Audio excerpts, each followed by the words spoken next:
This episode should have been coming live in person. This episode's brought to you by This episode Wheaties. is brought to you by the Pittsburgh Steelers. If you guys need depression,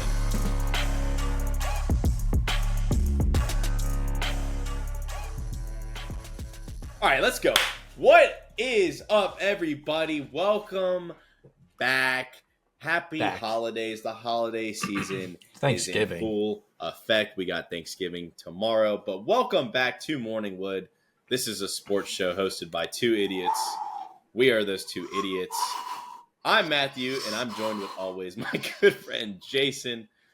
And I'm here. We talk about sports. We're dumb, and we love watching sports, and we love talking about it even more. Before we get started, what's your favorite Thanksgiving dish? Ooh. I'll start us off. Yeah. Well, it's not my favorite dish, but I prefer ham over turkey. I think turkey's terrible. I know that might not be a popular choice. It's like by itself, it's not like the best, but I'm like one of those people that gets like stuffing, mashed potatoes, gravy, turkey, and just like we just mix all that together and we just go for it. And that smacks. That does smack. I do that with ham, and then I eat ham by itself. See, I don't like. I'd eat ham by itself, but I wouldn't put like gravy on ham. I don't think. I do. I mean, All it of probably that stuff. smacks, but like, I just don't. I don't It know. does. My favorite dish, though, is always, and I don't even know if it's considered like a true Thanksgiving dish, but I always side with mac and cheese. That's my favorite. Yeah, That's my favorite dish. If it's it's my done favorite dish, just regularly, like not even on Thanksgiving. Yeah, like mac and cheese it's either mac and cheese, ham, or like some form of like roll. Like Yeah. I go right for the rolls. But I put mac and Old cheese Bay is on mac and cheese. It's like probably a Maryland thing, but it smacks. That is a Maryland thing. Yeah, it smacks hard. Mac and cheese is my favorite. Yeah. Okay, I agree with that. I don't even know like what my favorite would be. I guess it would be like I do like stuffing and gravy like that. Stuffing is good. Like I only have it once a year, so I think that's why I like it so much. Because it's not like you eat stuffing in like the middle of the summer or like anything like that. So Ever besides Yeah. the last Thursday of November. yeah, so that's max. I like stuffing. That's fair. Those are good choices. Let us know yours W. down Yes. below what you guys are Put gravy nibbling on it. on for Thanksgiving. Let's get into it. Like I said, holidays are in full effect. It's holiday season. College football's coming down to the wire here. NFL, we got 6 games left in the NFL, so we're kind of in almost the fourth quarter for The both. hell? Let's talk about some of the news. Not too much going on. Some interesting news, though. Danny Dimes, the thief, the robber, the stealer, all of it, the criminal, he is getting signed to the Vikings for 1 year for the remainder of the season. I think it's like $300,000 or something, $325,000. So he's going to continue to steal money as he always does, which he's good at. That's fantastic. Chargers running back J.K. Dobbins, the former Raven, he sprained his MCL on Monday night against his Ravens. No notable Can't catch a timetable break. for the return, though. It didn't say like when he will be back. It did say that he will likely obviously be out on Sunday versus the Falcons, but It sucks for him. it does. Like, every time he playing sees a well. Ravens jersey, he just gets hurt because he got hurt week 1 last year. He got hurt, out for the season. Finally comes back healthy again after spraining tearing his ACL like 3 years ago for the Ravens. Yeah. Plays the Ravens and then sprains his MCL. Like he just hates the Ravens He probably does now. hate the Ravens. He was playing well too. No, on he's Monday night. he's good. but And then lastly, that sucks. Drew Lock will likely be starting for the Giants because the Italian Stallion will not be in, most likely. And Baker was going aggressive with it like this. Baker was going crazy. Drew Lock will be starting for the Giants against the Cowboys tomorrow for Thanksgiving. So we'll see if maybe a new face in the offense will change something for the Giants. I don't know. Probably not. Probably not. Regardless, that's top of the morning news. Again, kind of light in the football department, but let's throw It's it all to good. Jason. Yeah, let's dig into the Antonio Brown tweet of the day. This is a good one because this one hits home personally because Quentin Johnson has sold multiple parlays that I have put him in But He sold everybody's. I mean, he sold the Chargers. He sold everybody. But Antonio Brown, tweet of the day. Roll the clip real quick. Kicks a man. Antonio Brown. Who on social media, man? This is about us, nobody else, man. I had to go with this one as soon as I saw it. Catch an effing ball or go to outer space. And then it's Quentin Johnson in an astronaut suit going to outer space because he's not catching a ball anytime soon. He's in outer space. They should send him to outer space. He should not be on the Chargers anymore. That guy stinks. I mean, I'm pretty sure Elon Musk just hired him for SpaceX. So. He should be like the test dummy to go to Mars first. Honestly, send him away. But that is the tweet of the day. It's a perfect fit. It's a great overlay. I hate that guy. Yeah, I think you and all Chargers fans said in unison at that, in that moment. Holy. All right. Not good. Let's move on to some football. Yeah. Let's recap. Let's recap the NFL. Big week. And what has been crazy football all season. NFL, college, it doesn't matter. Let's start with the Thursday night game. I hate my Steelers. My team sucks. I hate them. I literally hate them so much. You know, we're winning some games. We beat the Ravens at home. I'm like, okay, with the quarterback, we actually have a quarterback who can complete a 5-yard out route. So maybe things are looking up. We have a good defense. And then we had, of all the people to lose to, I will say Jameis Winston is the only one that I think I enjoy losing to because he is an absolute idiot. Every post game or that guy on a microphone. He needs a podcast when he retires because it'll be number one in the whole world. We need to get him on a guest. Yeah, we do. We should hire him because he is amazing. But every post game or pregame, anytime, like you said, he's talking, it's must-watch television. Yeah. But we lose to the Browns in the first NFL snow game of the season. So that was pretty cool. That was crazy. Not the outcome, but the weather, I should say. The Browns have somehow beaten both of our teams with Jameis Winston. I have no idea how. Both games, neither of that outcome should have happened. The Ravens should have beat them, and we should have beat them. But our offensive coordinator and our coaching staff just continue to try to run the ball when we couldn't run the ball. I think Najee and Warren had like 50 and 60 yards each. Especially in the first half when the only thing going well for us was the passing game. And we just kept trying to run the ball. We had no success with that. We continued to kick field goals just like we did against you guys. And what seems like most times we cross the 45-yard line, we just rely on Chris Boswell and we kick 2 field goals. He didn't miss one, but regardless, we kick field goals instead of touchdowns. We outscored them or outgained them in every category. We got like more first downs and better third. We lost to a team that they converted 1 third down. They didn't convert a third down until like the fourth quarter, and we lost. But the reason they didn't convert a third down is because they went for it on fourth and got it every single time. They were like 5 for 5 on fourth down. Like I hate this team. I literally hate this team. And you would think that a coaching staff would see that the flow of the game, we're throwing the ball and having success with it. We're not running it well, and they could that the weather's coming, so maybe we throw the ball a lot in the first half. Because the second half was a just complete blizzard, but we don't do that. We lose. Jameis Winston beats us and doesn't throw a touchdown, and we suck. It's okay. You're still 8-3. Well, we kind of got needed that win because you guys got a schedule coming up here. Oh, we needed that one. Yeah, so. It's going to be tight. I mean, the end of this season is going to matter. Like the game's probably week 17, week 18 or whatever is probably going to matter. The problem is we play so many division games too in the remainder of the schedule. It's not great. We play the Browns the last game of the year, and it'll probably matter. I mean, Jameis Winston is like and we might lose. So moving on to Sunday, the Chiefs escape the Panthers. Like, what are we talking about? Like, of course they win. They kick a game-winning field goal as time expires against the Panthers to move to 10-1. Yeah, they keep winning. Sure, Patrick Mahomes always makes a play when he needs to make a play, whatever. But it's almost December, and they have 8 wins in one possession games. I know everyone's like, it's the Chiefs. They're going to figure it out. It's the Chiefs. Don't worry. It's the Chiefs. They're going to figure it out. Are they going to figure it out soon? Because, I mean, they're still winning, of course. That's good. But in a game in the playoffs against the Bills, against the Steelers, against the Ravens, whoever it is, I don't know. I don't like Bryce Young was moving the ball on this Spags defense pretty well. They actually were.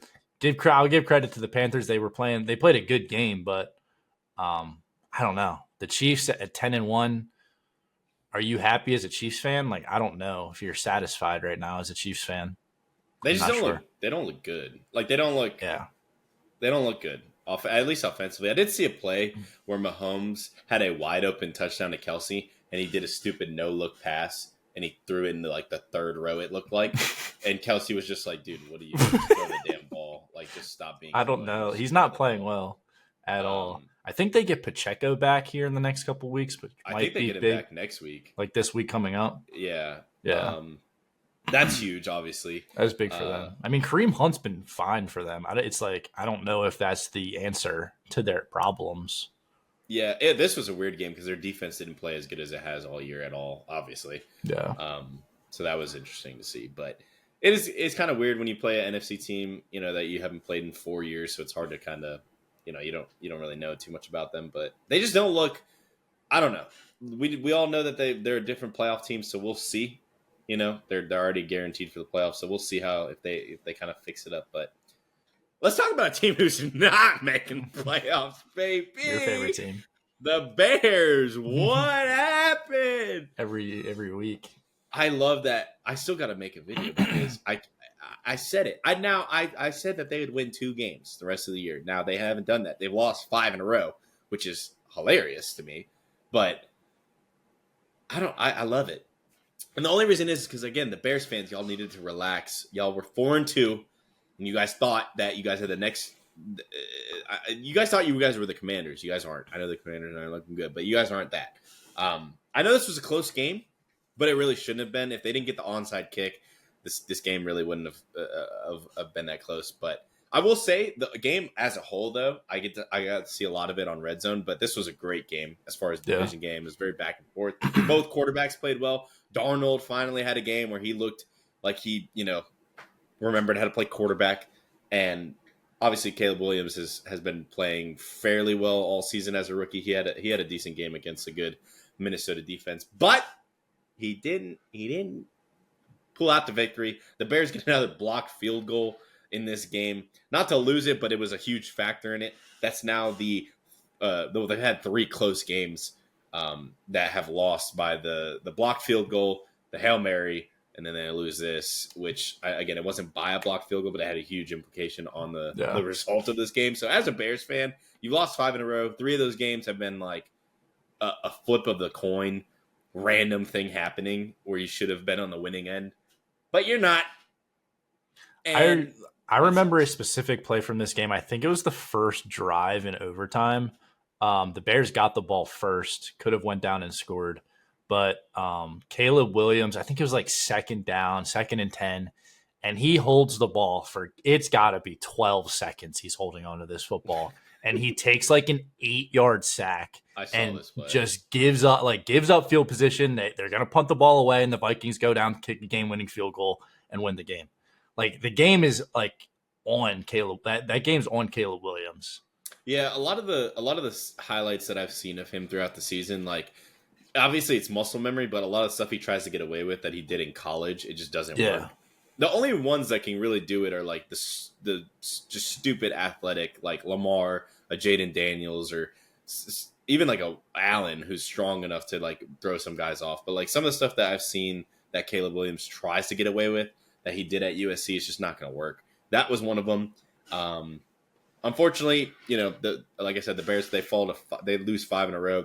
Their season's over after being 4-2, which is kind of disappointing. I know you had a rookie quarterback, but they were. It's over. Yeah, it's Jover. But the Vikings, they get a huge win. Vikings, they continue to win, even though they haven't looked great. But that is a big division game on the road, and I know that the Bears aren't that great, but that still could have been a trap game. We've seen trap games all season, and the Vikings, again, Sam Darnold played good. The defense did enough, and they take the win in overtime. Yeah, I mean the Packers are 8-3 and they're in third place, so That's crazy. that division is just kind of insane. But Crazy. moving to a division that is not insane, Dude. the AFC South and the Texans, who are in first place by 2 games, they might stink, honestly. CJ Stroud throws 2 interceptions. Joe Mixon only runs for 22 yards on 14 carries. Yikes. They let Will Levis throw for 278 and 2 touchdowns. He threw a pick 6, which is Will Levis money back guarantee. Like every week, he's going to throw a pick 6 or do something, fumble, scoop, and score. And they still lost to the Titans. They have some problems over there in Houston. I don't know what it is. Just sophomore slump for sure from CJ Stroud. He's got the weapons. Joe Mixon just couldn't get it going. I know the Titans have like sort of a stingy front 7, but the Texans kind of stink. They do. They've lost 3 of the last 5 games, and those 2 wins, I mean, they beat the Cowboys and the Colts. Yeah. In that stretch, and I don't know what it is because they, like you said, they have the weapons and they have really good young players, and I will always side with D'Amico Ryans still being a good head coach. I really like what he's doing. Obviously, they lose, by 1 possession in this game, but it's still just like they haven't looked good. They haven't looked good since they were 6-1. They're now, what are they, 6? It's kind of on the offense in this one. Like, I mean, I think it's like a lot on CJ Stroud. Like, yeah, I mean, they're not going to win every game on their defense. They scored 7 points like on defense and still lost. Yeah, that's crazy. Yeah. That is wild. They were 6-1. Now they're 7-5.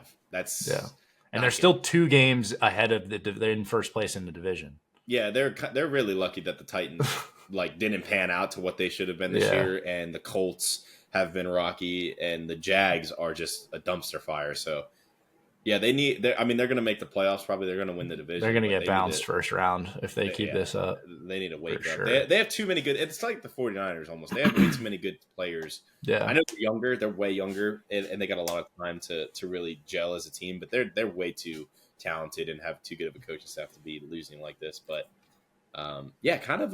Houston, we do have a problem, and we need to figure it out. What team doesn't have a problem? Them Lions, baby. They have 0 problems. They have, the only problem is there's no mercy rule in football, or they have like half the season played.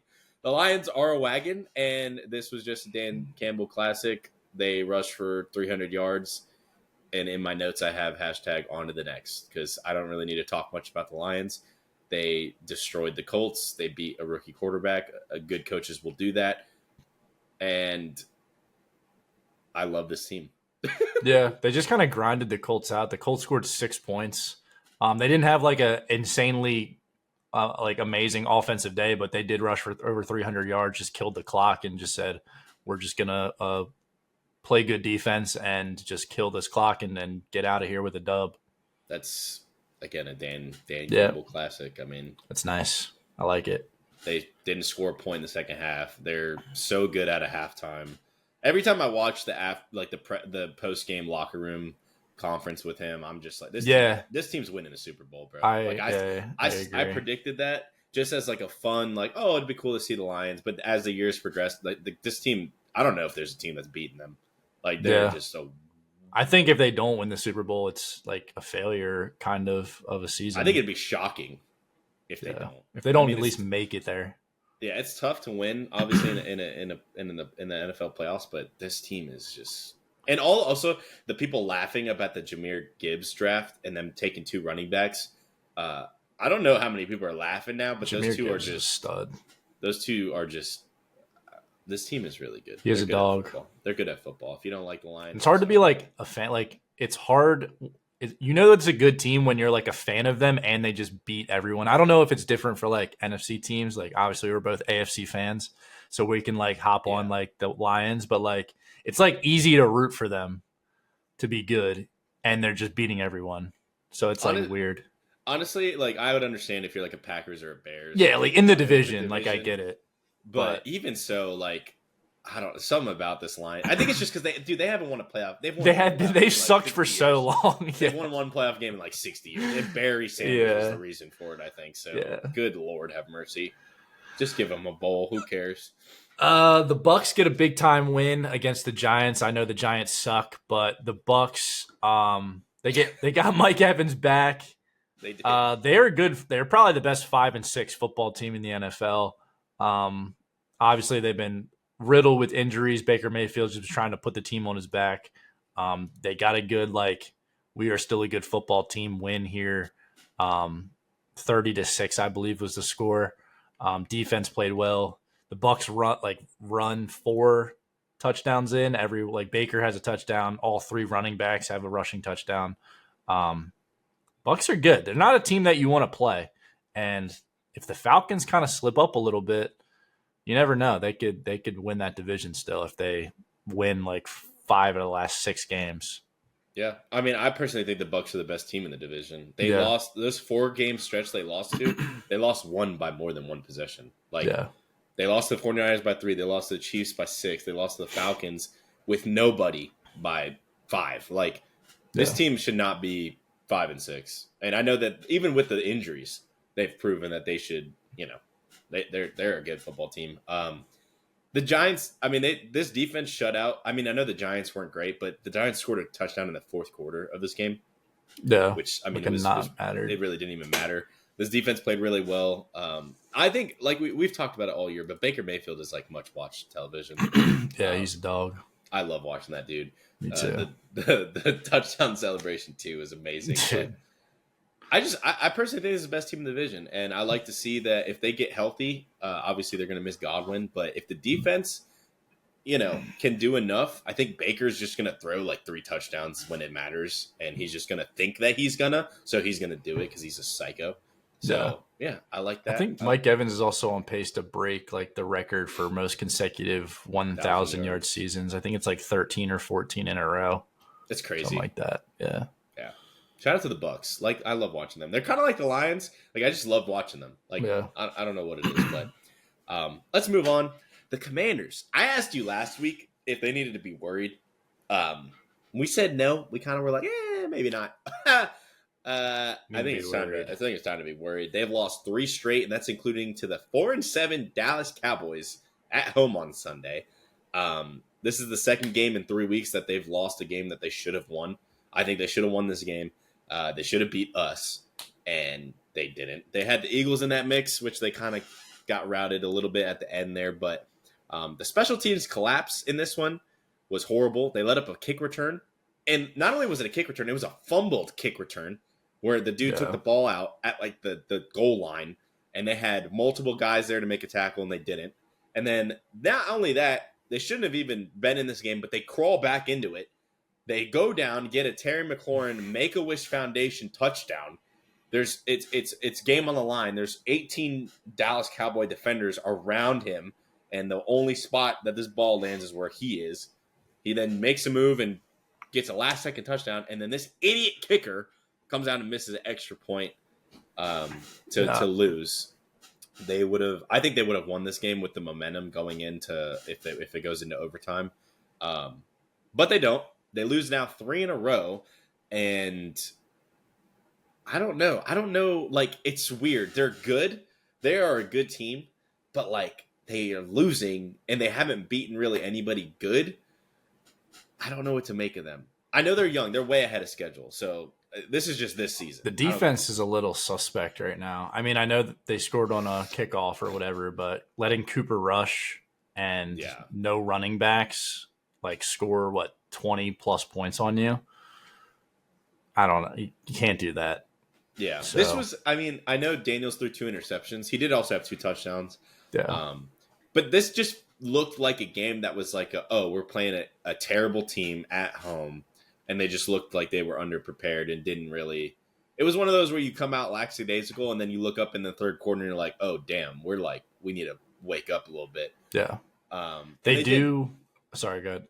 No, they just didn't. They didn't look. They didn't look ready. They do get Marshawn Lattimore, I believe, is going to play this week for the first time since getting traded from the Saints. Nice. Which is obviously a game changer for them. Yeah. He's a game changing player, so hopefully they need the help. So. Yeah, I think that we'd have to look at their schedule. I'm still not hitting the panic button yet because I think that they still have a shot to squeak in to the playoffs. Even though they're really young. I don't even think it would matter because this team is young. They could use draft picks to keep building on the roster that they have. But they do have some veterans in there like Bobby Wagner and some guys, Lattimore coming back. So, they could make a run in the playoffs. But I don't know. I just don't know what to make of the Commanders. They're not bad. They're a really good coaching staff. But this game was just you can't lose to the 4-7 Cowboys at home in that division. It can't happen. Yeah, especially not against Cooper Rush. No, that's crazy. Talking about the other rookie quarterback, Bo Nix, I know Jaden Daniels is still like a heavy favorite to win Offensive Rookie of the Year, but I don't know. I think it should be very close, like closer than it should be. I like Bo Nix. He throws for another 273, another 2 passing touchdowns. I mean, it's the Raiders. I know it's still an NFL football team in division. They roll the Raiders. They beat them by 10, as they should. They're in the 3rd spot for the wild card right now. If the playoffs started next week. So, I mean, I kind of like this Broncos team. They play great defense, and Bo Nix doesn't look like a rookie playing football right now. Yeah, I think the flack that he gets is because he's just really old, or older, I should say. He was in college for a long time, but I think the Rookie of the Year matchup was like Daniels in the beginning of the season looked way better than Nix. Like Nix's first 3 games didn't even look like he was ready to play in the NFL. Yeah, I think obviously as the season progressed, he's gotten better, and Daniels hasn't really degressed, I guess, play-wise. Like, I know he threw 2 interceptions, but overall, he hasn't really been playing that bad. Like we said, this defense, just like Cooper Rush, go all over them. So I think just like as the season's gone on, Bo Nix has rose in just talks and kind of getting noticed, and Daniels has kind of fallen with the record that the Commanders have been. If the Commanders squeaked out 2 of those games, like I said, I don't think it is really even a conversation. But I'm happy for Bo. Bo's kind of a gamer. It's like a little mini Baker Mayfield out there. Like he's just going to game, and he going to get the job done. The biggest thing, again, is his Broncos. I like it because he's not doing anything. Like, who's he got on offense? Courtland Sutton is like the biggest name he has on that offense. Yeah. And he's throwing for 273 and 2 passing touchdowns as a rookie. So honestly, if you're a Denver fan, it kind of reminds me of like the Seahawks when they had Russ early with a good defense. Like he's just doing enough to win, and it's a fun team. Like it's a fun team to watch, and like you said, they're kind of ahead of schedule if they make the playoffs, like with Bo, and we'll see. I mean, they're fun. They're definitely a team that's a good defense. I will say that's the best thing about them. That defense is legit. Like they are good. Let's move on to a team that should have a good defense and should be winning games, but they're not. I don't know why, but they're not. The 49ers get crushed in a must-win. Now, me and Jason didn't know. We didn't know that Brock Purdy was not playing this game. Yeah. Well, we didn't know at the time of the recording of last week's episode, I should say. But that didn't help, obviously, because they fall to 5-6. This team is a negative record. That's crazy. That roster and coaching staff should not be 5-6. I don't care how unhealthy they've been all year, especially in this division. This division sucks. I can understand if like the Seahawks and the Arizona Cardinals came out of nowhere and they were both like 8-2 or something, 9-1 or something crazy. They're not. The 49ers just suck. They suck.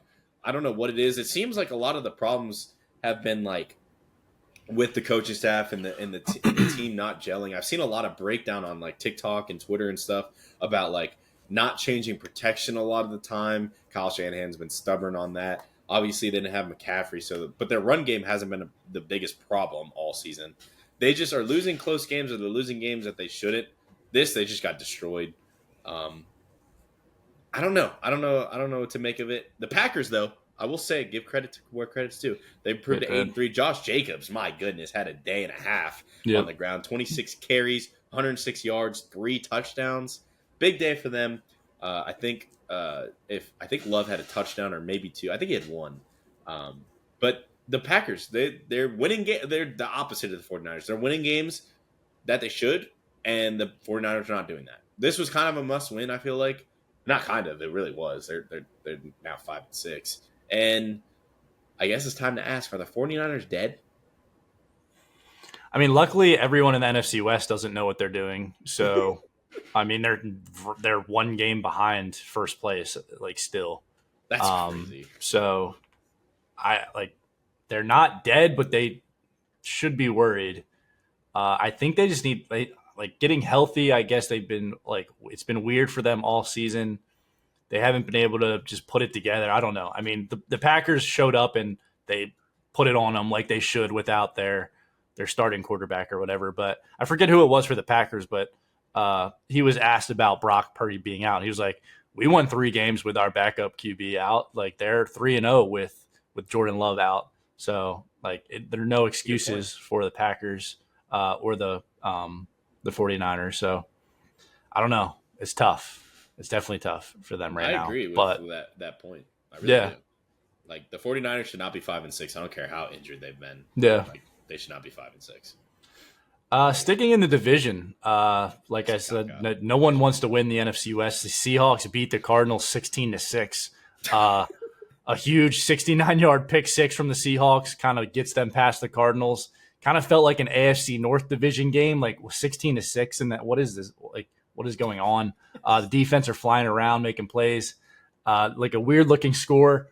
NFC West is a mess. So bad.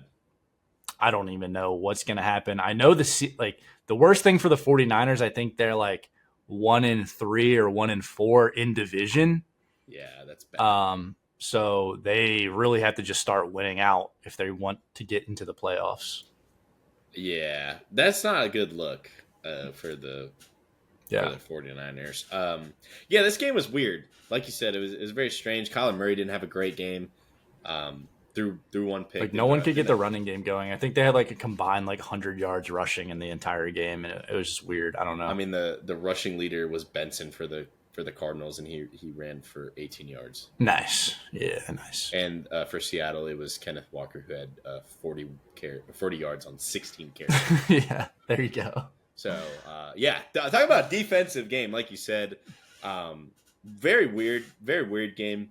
But Seattle wins, I guess. They're winning games that these like you said, nobody wants to win. Like when they should win in this division, they don't. When they shouldn't, they do. And I don't know what to make of any of these teams. Nobody looks good. I don't care. No. It's like the Texans division. It's like the AFC South. Like whoever wins, congratulations. Sure. If one of these teams pick it up, like Seattle could. Seattle's got a good team. They have a good roster. San Francisco, obviously, when healthy, does. The Cardinals really aren't that bad. They have a lot of young guys who could play it, but just nobody has put it together. And I don't know what to make of it. I think if any of these teams play the Lions, they're losing by 40. Dude, I think if they played if they played the Eagles, they'd lose by 40. That's true. Speaking it's of like the Rams. The Rams losing to the Eagles by almost 40. The game I was going to talk about. Saquon Barkley is now 9-2. He is 9-2. And beat the Rams on Sunday Night Football. He goes for 26 carries, 255 yards, and 2 touchdowns. This man he's still running. He's on my fantasy team. Dude, I think he's on my brother's fantasy team, so you guys Legend. are loving life.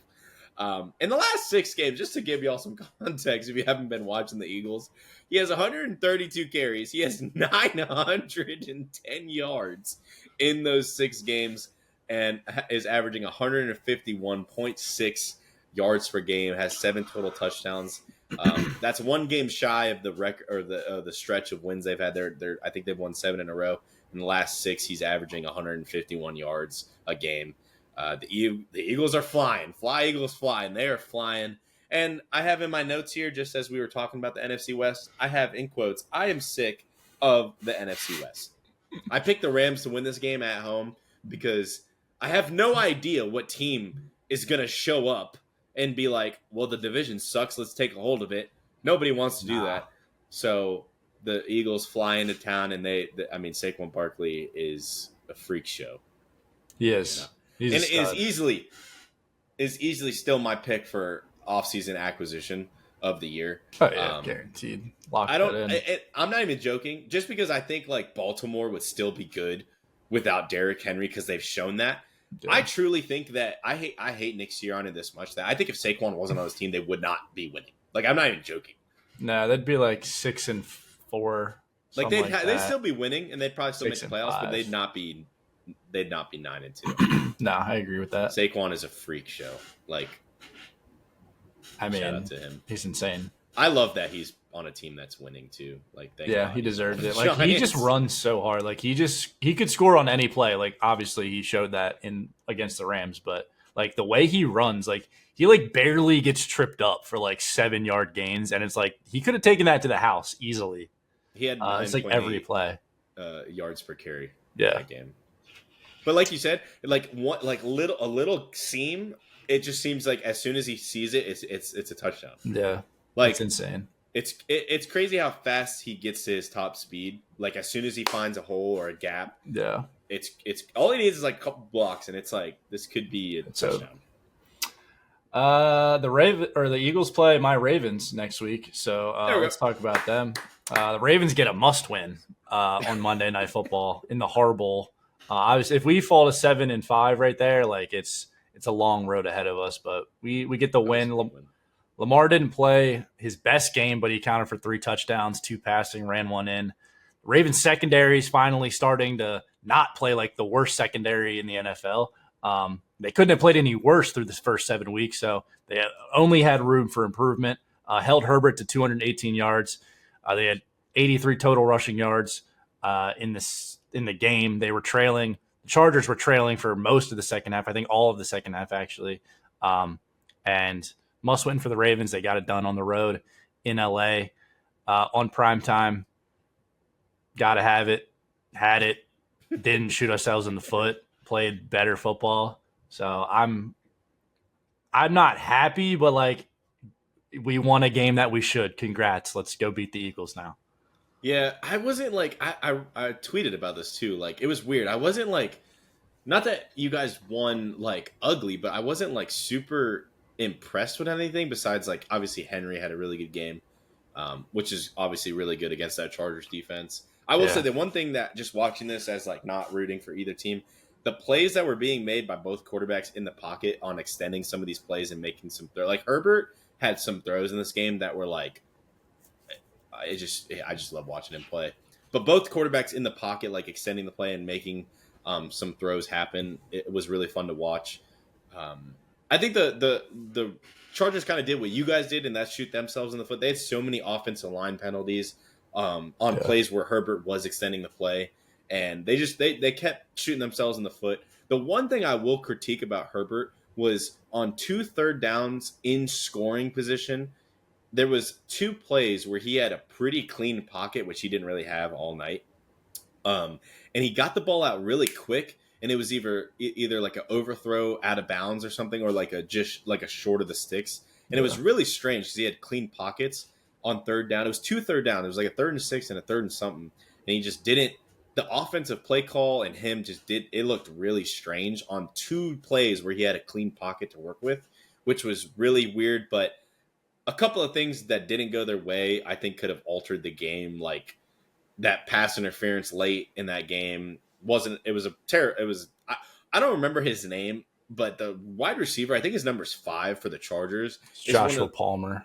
Palmer is one of the worst wide receivers I've ever seen. I'm not even joking. I've ever seen that like doesn't help his quarterback get the call. I don't know if that makes any sense, but like Antonio Brown, when I used to watch, or like Julio Jones, like these receivers know when to like get a pass interference or make it like a more easy call to make. Yeah. And that dude for the Chargers is horrible at it. Like horrible at it. I know that's a really random thing to say, but like some wide receivers are really good at that. Like Antonio Brown was really, really good at getting PI calls and making it seem a lot more than it really was. But he did not help out Herbert at all in some of those calls, especially the big plays down the field. He had like 2 opportunities to get. But the Chargers, I don't know. I don't really know. Like, again, I didn't think y'all were like super impressive. No. But they lost by a lot. So I don't know what to make of it. I think obviously the drops in this game and the position guys that don't help out Herbert besides Ladd McConkey, they need something other than him. Like Ladd's obviously great, but Ladd's not a number 1. He's not, or at least he shouldn't be. Like he can be obviously, but it would be great to see him like in the slot or number 2 against some of these other cornerbacks and get Herbert like a number 1 guy. Then their offense would be frightening. And then obviously Dobbins going down, I think really hurt them. We talked about that in Top of the Morning News. That kind of stifled a little bit of what the offense had. So that was kind of big. But I think overall, like the Ravens in the like situationally, the Ravens played well in this game, but they didn't like overpower the Chargers. Like for the most part, like drives, like the drive to end the first half with the Bateman touchdown, like the 40-yard Bateman touchdown, that was a huge drive, just like a momentum-changing drive. Like Lamar, I think, had like 8 passing yards before like the 2-minute drive, like in the first half. So like the offense wasn't getting going, but we go for it on 4th and like short from our own 16, get that projects propels us to score that touchdown. So it's like, this isn't like how we normally win games, but I'll take it because we usually just like shoot ourselves in the foot, dominate. Like we play better than the team the whole game and then lose somehow. So like I'll take this as a win for sure. Yeah. No, those are good points because the Bateman touchdown was huge. Like I know it was a good ball, but it was just like a one-on-one. Like he made a great catch. And like the first quarter, we're down 10-0, but we like don't like lose. Like we still run the ball with Derrick Henry, which I liked. Like we didn't just go like 3 straight passes down 10-0, which was like a normal thing the Ravens would do, just completely abandon the run. We still gave the ball to Derrick Henry. He was getting like 7-8 yards a carry. It was just like a good, like smart game from the Ravens at like for the first time this season, pretty much. Yeah, I think it's the opposite. I think that's literally the opposite because like Andrews had a catch on the sideline on a 3rd and 7 that I don't think it was a catch, and then they were like, "Oh, they're going to challenge it," and then they never challenge it. Yeah, and I was like shocked because that's like going from kicking a field goal on 4th down if it's not a catch to they just scored a touchdown. Like that's a 3 to 7 point swing. Yeah. And the coaching staff for the Chargers, it was a weird game for them. Like I don't know. It was Herbert weird. needs help. Like that's all. He does need help. Herbert needs help. But that's our recap.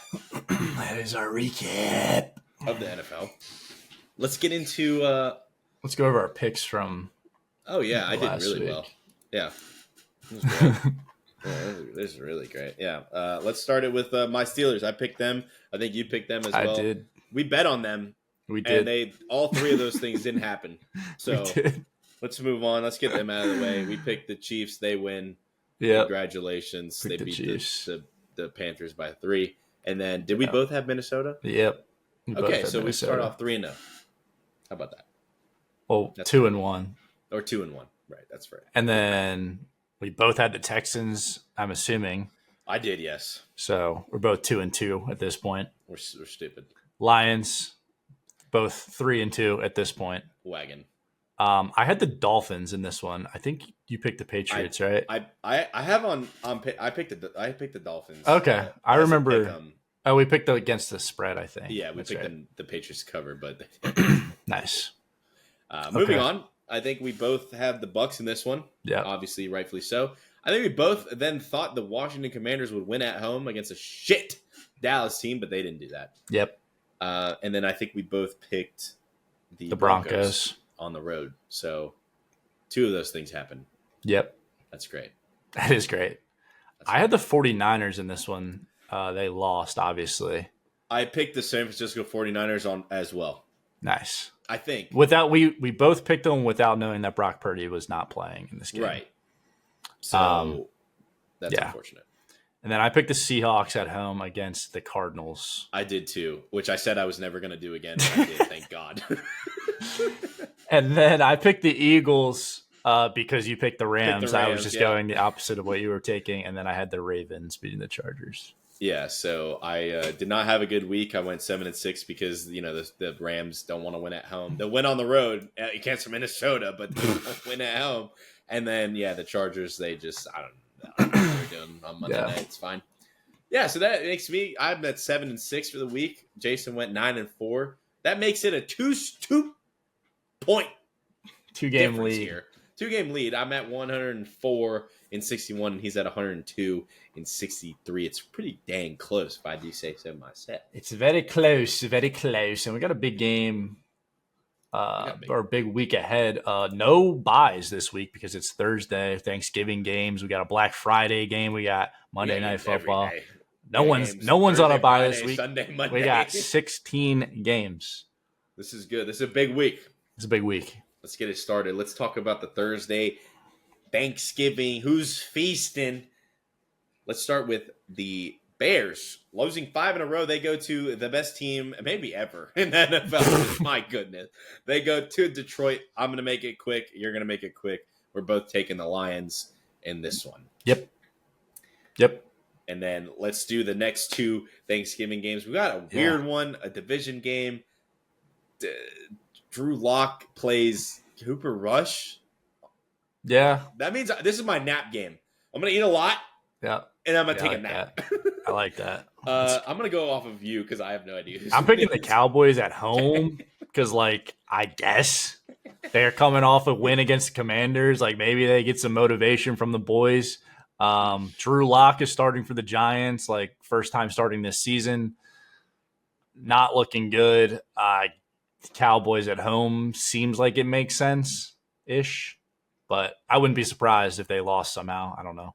I'm honestly teetering to pick the Giants just because I feel like I'm going to go to sleep, wake up, and it's going to be like 20, Drew Lock's going to have the best game of his life.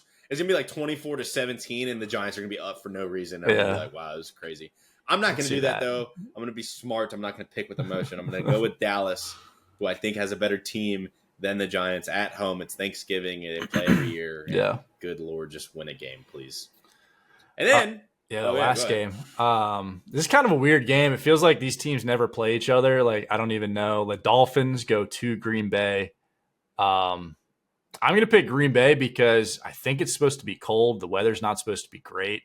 The Dolphins, I think November. Tua is like some insane record, like 0-7 when it's like below 40 degrees or something, like something crazy. So give me the Packers at home. Yeah, 0-7. Let's make it 0-8. Give me Green Bay at home. I know the Dolphins have won like a couple in a row. Congrats. Packers look good. They look good against the 49ers. Like we said, they took care of business. So give me Green Bay to finish off Turkey Day at home. Atta baby. We get a game on Friday. We get a game Thursday, Friday, Sunday, Monday. That's 4 out of 5. And then Saturday we get all college football, which is insane. So we are just watching football all weekend. But Black Friday game, unfortunately, we will all be forced to watch this game because it'll be the only thing on TV. The Raiders go to the Chiefs. There's probably some college games on Friday night. Yeah, hopefully some MAC or something that I can watch instead of this. But I'm going to pick the Chiefs, of course, unfortunately. The Raiders might be the worst team in the NFL. It's close. It's up there. I'm gonna take the Chiefs as well. The 10-1 Chiefs, like we say every week, they just win somehow. Yeah, they win. So yeah, nice. Give me the Chiefs. That's great. Good for them. Let's move on. The weird Chargers. They go to maybe the second worst team in the NFL of all time. They go to the Falcons on the road.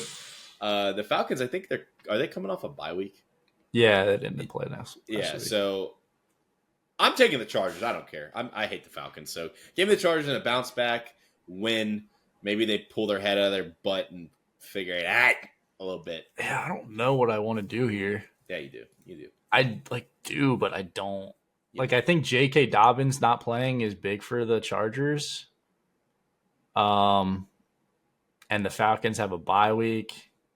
I need to catch up to you. Give me the Falcons at home inside. I don't love it. I really don't love it, but I need to be different from you this week. So give me the Falcons. He's going to regret that. He's going to regret that in a week when Herbert throws. I'm sure I will. I'm sure I will. Let's talk about my Steelers. Maybe the worst team in the NFL. They go to Cincinnati. And I don't even like this pick, but I'm going to take my Steelers because we should have beat the damn Browns, but we didn't. And we should beat the dang Bengals because we have a rough schedule coming up. So please beat the Bengals. Yeah, I don't know. I don't know about this one. I have just question marks. I want the Bengals to win just so the Ravens can be in first place again. They probably will. So I guess, Joe Burrow and the Bengals still technically have if they win 4 out of the next 5 games, they could sneak into the wild card. If they were playing us 4 out of the last 5, they'd win all of them. So, you guys play them twice, right? To end the season at some point. Yeah, we're gonna get swept. Oh, you play the last game of the season against them too. Yeah, that probably will bounce us out of the playoffs if we lose that. Because we're just gonna lose all out. I don't love it, but I'll take the Bengals. Yeah, at home. Hopefully they show up. I don't think they probably will. Hey, just for reference, by the way, so you could actually watch something on Friday night, we have Georgia Tech Friday night It's a big game. in college. We have Ole Miss, Mississippi State. Colorado plays Friday night. So you got some Boise State plays okay. on I like Friday. that. You got Well, some Ashton options, Genty. All right. Yeah, so you don't have to watch the Chiefs. Oh, I won't. I'm sure I will, but because I bet on it. That's the only reason. The Texans in division play the Jags. Big game, baby. Like, I don't even know. Like, I'm not going to pick the Jags, but like the Texans have let me down so many times already. And like, if the Jags win this game, I wouldn't be surprised because the Jags always play like division games close by one possession. I give me the Texans. Sure. I have the Texans written down, but I feel like the Jags are going to win this game. I like same, but I can't pick the Jags. Did they play last? Did they play this week? I don't think they did. They didn't. They're coming off a bye at home. See, this is the perfect, like, this is stupid because I could pick the Jags coming off a bye. I could see them winning, but then I could see the Texans like bouncing back for no reason. I'm gonna go with Houston just because I trust them more. They've given me no reason to in the last month, but give me the Texans on the road. But I do not like it at all. Yeah, I don't like it either. They need to win this game. They need to win because they suck right now. They stink. This is also an interesting game. The Cardinals coming off kind of like a weird loss against the Seahawks go to the Vikings who beat the Bears in overtime. And the Vikings seemed like they're kind of playing like the Chiefs. They're just like winning games in the fourth quarter, like close one possession games. Literally all the last like 4 wins have been by one possession. Yeah. And I don't trust them as much as I like did the first 6 weeks of the season. If the Vikings were on the road, I would consider taking the Cardinals, but I'm going to take the Vikings at home. I just think they're way better defense. Obviously, they'll stop the run, and I think the Vikings can score enough points to beat the Cardinals. Yeah, I'm just thinking of it as like I trust the Vikings more than the Seahawks. The Seahawks just beat the Cardinals, so I'm going to take the Vikings at home to win. Another game where they should win, and they probably will by 4 points, but they'll win. Yeah. So yeah, give me the Vikings at home to beat the Cardinals. Let's move on to game of the week, matchup of the week. We got the Colts going to the New England Patriots. I probably won't watch a minute of this, and I'll make it short. Give me the New England Patriots at home. Yeah, I'm on the Patriots too. I like the Patriots in this one. There's an insane stat. Like the team after they play the Lions, they're like 0-10 this season. They got to recover after that. They're all beat up. They just got ran through, so they like are still recovering the next week. Yeah, give me the Patriots. Give me Drake May and the boys it'll probably be a close game because both of these teams kind of stink, but I'll take the Patriots at home. I agree with you. Moving on, another weird game. The Jets are coming off a bye. I think they host the Seattle Seahawks, who 1 week they look like they play in the NFL. 1 week they look like they play in the USFL. Good Lord. I'm going to go off you. What do you think? I was going to go off you. I said it first. I don't know. Like the Jets have burned me so many times. They're favorites in this game, by the way. That's unbelievable. Which is insanity. Like, I don't know. I think you're going to take the Seahawks. So like, I want to take, there's no chance you pick the Jets. So like, I'm going to, I've written down right here. I'm going to take the Jets because like I said earlier, I need to differentiate from you. So I'm going to take the Jets. I hate it, but I'm going to take the Jets. Yeah. I have the Seahawks written down. Even though I said I was done picking them 2 weeks ago, they won last week, so I'm back on board, baby. Give me the Hawks on the raid. Yeah. Screw these Jets. I don't care. They're done. Suck. Rodgers is retiring after this year. He's going to go live in the trees with the Ewoks. They suck. Give me the Seahawks on the road. They'll probably lose, and I'll say next week that I'm done picking them. Yeah. And I'll probably pick them again, but give me the Seahawks. Like the Seahawks will lose and the 49ers will beat the Bills just to just toss a wrench in the NFC West. Go crazy. No, they're going to say, Matt, you picked us. We're not winning. And then we have a good bounce back spot, I guess, for the Commanders. Titans coming off a big win. Trap game. This is a trap game. The Titans go to the Commanders. How you feeling about this game? I don't know. I mean, like you said, it's a good bounce back spot because they are playing like what are they, 2-8 or 3-8? Yeah, Titans. It is another spot to fall though. But this team is better than the last month that they've had record wise, and this is a good starting point to do it. I'm going to take Washington at home, and I think that this could be like their first convincing win in a while. Again, it's not a great team. They've shown that they can. They show that this team is well coached enough and has enough good players to beat up on bad teams. They will take advantage of that, and I like them at home. Yeah, I like Washington. I don't trust them as much. I think this might be a closer game, but I think a Will Levis masterclass of a crazy turnover play will turn the tide in this one. Marshawn Lattimore might give that defense a little boost. So I'll take the Commanders at home. Yeah, I agree. Then we have a division matchup. The Bucks go to the Panthers. Panthers looked decent against the Chiefs here. Bucks coming off a massive win against the Giants. I'm going to take the Bucks, like I talked about earlier. Like I like this team. Baker Mayfield has the boys rolling. Mike Evans might score 2 touchdowns in this one. I like the Bucks. I'm with you on this. I'm going with the Bucks. I think that they should not be. Actually, I don't think they should be like 5-6 or whatever they are on their record. But give me the Bucks on the road, and Baker Mayfield will give me another touchdown celebration. Yes, sir. Then we kind of an interesting game here. The Rams coming off a kind of a bad loss to the Eagles. I believe the Saints are coming off a bye from last week. How you feeling about this game? I have no idea because this division sucks ass. And I'm sick of picking this division. I'm so sick of it. They're all 500, so every time I pick, it's like 50-50, and I don't know what's going to happen. Should the Rams go on the road and beat the Saints? Yeah. Will they? I don't know. I think so. Give me the Rams on the road against the Saints, but they'll probably lose, and I'll hate them forever. Nah, the Rams are gonna bounce back and win this game. The Eagles, I think, they're kind of like a wagon, NFC wagon. You just can't let Saquon just get loose like that. I think Matt Stafford has a good game. Like the Saints, they had like a boost to their team with the head coach firing and stuff. I think that's kind of worn out right now. I think the Rams go in and get a big win against the Saints.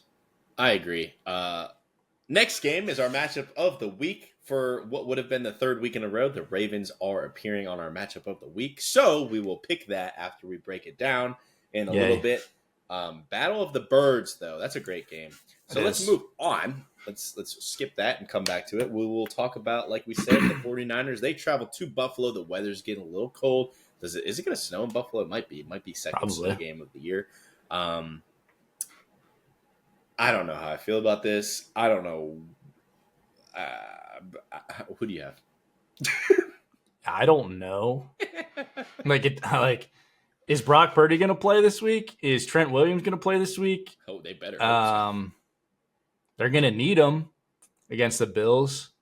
I could see this being like a weird game where the Bills just don't show up like the Bills are supposed to show up. I don't know. I'm going to take the Bills at home. I think traveling literally across the entire United States of America to go play cold football against the Bills and Josh Allen. They're just going to pound the rock with James Cook. Give me the Bills. I don't love it. Niners, I feel like could still beat anyone at any time, even though they're 5-6 or whatever. Just give me the Bills at home on Sunday Night Football. The problem with this division is every game is a must win, and not to keep in the division, but just win a damn game for some pride out here.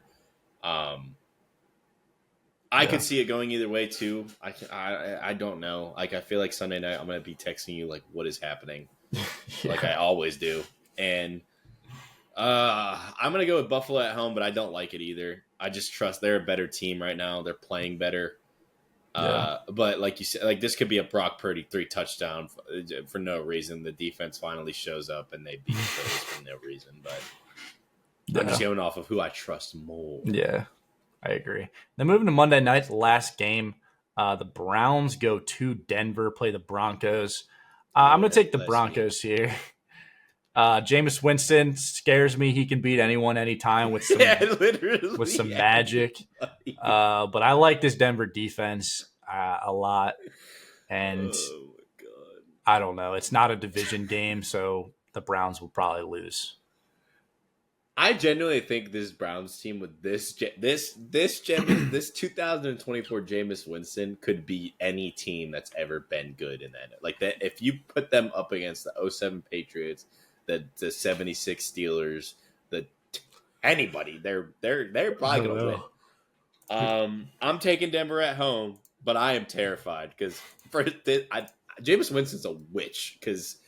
I don't get it. Has some magic. He puts spells on these teams to win these games. Like every time I think like it's going to be a Nick Chubb like masterclass, he has like 40 yards, and then Jameis throws for like 300, and like I don't even know has like a running touchdown. Our team's the exact same way. Nick Chubb didn't do anything. We both outscored them, outgained them, and you wake up and we lost. Jameis Winston's hitting our defensive backs in the numbers, and we can't intercept the football. So, yeah. Those are our picks. Nice. For week 13. So we got, what are we on, 2 different sides here? Yes. I got the Falcons. Yeah, crazy land. And the Jets. Also crazy. Don't love it, honestly. I don't love any of those picks. And the Bengals. I have the Bengals as well. I forgot. Besides the Lions, I don't care about anybody else in the NFL to win a damn game. Holy. All right. Let's talk about my Ravens again, of course, because that's so fun. Battle of the Birds. The Eagles come to town. Kind of insane. Like, tickets for this game are like $400 for nosebleeds because all the Eagles fans are just coming down buying tickets up. But the Ravens fans will show up. Don't worry. But no, it's like an hour and a half drive. But we're just we're hiking the prices up so the Eagles fans can't afford them. But this feels like a classic. Ravens beat a good team in the NFC, and everyone jumps back on board on the Ravens being a really good football team, which I think they are. But if they just minimize stupid mistakes, they might be undefeated. But they're not. They've lost 4 games. The Ravens defense allows 78 yards per game on the ground. The Eagles just passed the Ravens for the most rushing yards per game because Saquon is currently still running against the Rams. Lamar's only lost one game to the NFC in his career. The last time the Ravens Eagles played was 2020. We don't play the Eagles a lot. This is going to be an interesting game. 2 of the best teams in the NFL. I think if the Ravens don't beat themselves, they can beat the Eagles. They can beat anyone if they don't beat themselves. The Eagles defense has kind of come along recently the past couple of weeks. I mean, last year, the Eagles defense was had most of their issues. They've kind of figured it out. Their run defense has been playing well. Their secondary has been playing well. It's going to be a tough game for the Ravens. I'm not excited about it. That's for sure. But I'm going to pick the Ravens to beat the Eagles at home. 9-4 is definitely a lot better than 8-5 at this point in this season. So it's not a must win because it's against an NFC team, but it would be nice to go into the bye week 9-4. That's very true. Great points. The Ravens, they're winning by fucking 40 yards. In the wise words of, I don't even remember that dude's Savi, name. or I forget his stage name is like Ronnie or something. That dude is a legend. He is funny. Both of these teams are kind of rolling right now, if I do say so myself. The Ravens have only lost 2 games in the last 8, and the Eagles are coming into this game with a 7-game win streak. as they come into town. Short drive, so a lot of fans are probably going to show up. It's going to be good environment, a little rocky. I like it. Like you said, a battle NFC, AFC. You usually don't play teams, or you usually play NFC divisions every 4 years. So it's been a while since they've seen each other. I think this is simple though. If you're just breaking it down, it's simple. Okay, this is the battle of 1A and 1B running backs right now. Okay, and the matchup and the key matchup in this, in my opinion, is who the hell is going to tackle one of these dumbasses and stop them. That's it. That's all you have to do to win, I think, the flow of the game. Okay? That's it. It's 1A, 1B. They run around. It's hard to tackle them, but tackle them, and you might have success. Barkley, he's leading the league with 1,392 yards. Henry, right behind him at 1,325. Okay? All they do, both of these teams, is dictate the flow of the game between these running backs. Usually Derrick Henry, it's usually late because he's a big back, hard tackle. You're going to grind it out, and then usually he breaks out a 475-yarder at the end of the game. Barkley, it can happen at any moment, any play, any time. It doesn't matter. But that's my key matchup. If you can stop one of these backs, because most of that time it's dictating on the flow of the offense, and that allows the A.J. Browns, the Flowers, the Batemans, the Smiths to get flowing. Both quarterbacks kind of build off of that. So whatever defense can slow one of these psychos down will most likely win, and they can dictate the other's offense a little bit better and not allow one of these guys or both of them to just do whatever the hell they want. What seems like every Sunday they just run around and score touchdowns. That's my matchup of the week. If the Eagles can stop Henry or the Ravens can stop Barkley, I think that's the game plan here, obviously. And will dictate the flow of the offenses. But overall, this is the number 1 and number 2 running backs in the NFL. This is a great matchup and 2 hot teams. So, yeah, I'm excited. And I'm going to pick I'll go with Philly just because you're picking the Ravens, and I need to expand the lead if I can, if they do win. I'm really worried about A.J. Brown having a career game against us. Yeah, see, the difference with these Eagles receivers, they will actually catch the ball. Well, they should catch the ball. So we'll see. But again, it all starts with the running backs, but that is a good point. A.J. Brown might be. I don't think we're going to, I think we'll limit Barkley. There's no stopping him, I don't think. But I don't think he's going to run for 150 because no one does that against us. But just if we can keep him to 70, 80 yards, which is still normally a decent day for a running back, but keeping Saquon at 70, 80 yards, make Jalen Hurts kind of work a little bit more. But our secondary is not good. I mean, we've been playing better recently, but A.J. Brown could have a day, and I'm scared of that man. Yeah, I could see him having a day. So, but I got Philly. That's our matchup of the week. That fully. It's so weird. We never the Ravens. I feel never have home 4 p.m. games. That the game is a 4:25er on Sunday. It's only because you're playing the NFC. Yeah, and it's a good matchup. We'll probably get. I'm assuming that game's on Fox, and we'll get Tom Brady on the call. I'm assuming. Ooh, I've been liking watching Brady. He's been good. He's been solid. Let's go over our power rankings for week 13. I'll start it off. My top 2 teams did not change. It's the Lions. They are my number 1 team in the NFL. They'll probably stay there for the rest of the season, I'm assuming. Yeah, my 1 through 3 haven't moved. I have Detroit at 10-1 as well. And like you said, they're probably not moving, and they probably won't until they hoist the Lombardi. Oh, okay. I like that. I have the Bills at number 2. They were on a bye this week. I think that makes them better. They needed a little bit of rest to get some guys on defense, and Keon Coleman, I believe, will be back for them. And Amari Cooper had a little something banged up. So I think they did get better on the bye week just from a health standpoint. Yeah, I have Buffalo at 2 again as well, 9-2. Big game, big, out of conference matchup. Yeah. They got a sneaky, I still think, good team coming in. So we'll see. We'll see what they're about, especially if Brock Purdy and Williams play. Yeah. Then I'll really know what Buffalo's about. Obviously, they have a huge advantage of it being at home, too. So we'll see. Yeah. I have Saquon Barkley at number 3. He's 9-2 this year.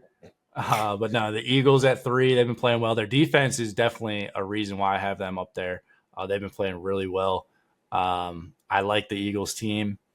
I'm scared this week that they're going to come in and just handle it. With the Ravens never get blown out. Like, I feel like they never get blown out ever. It's always they either lose in the last 2 minutes or we blow the other team out. So we'll see. But yeah, I got the Eagles at 3. Yeah, I have the Chiefs at 3, still at 10-1.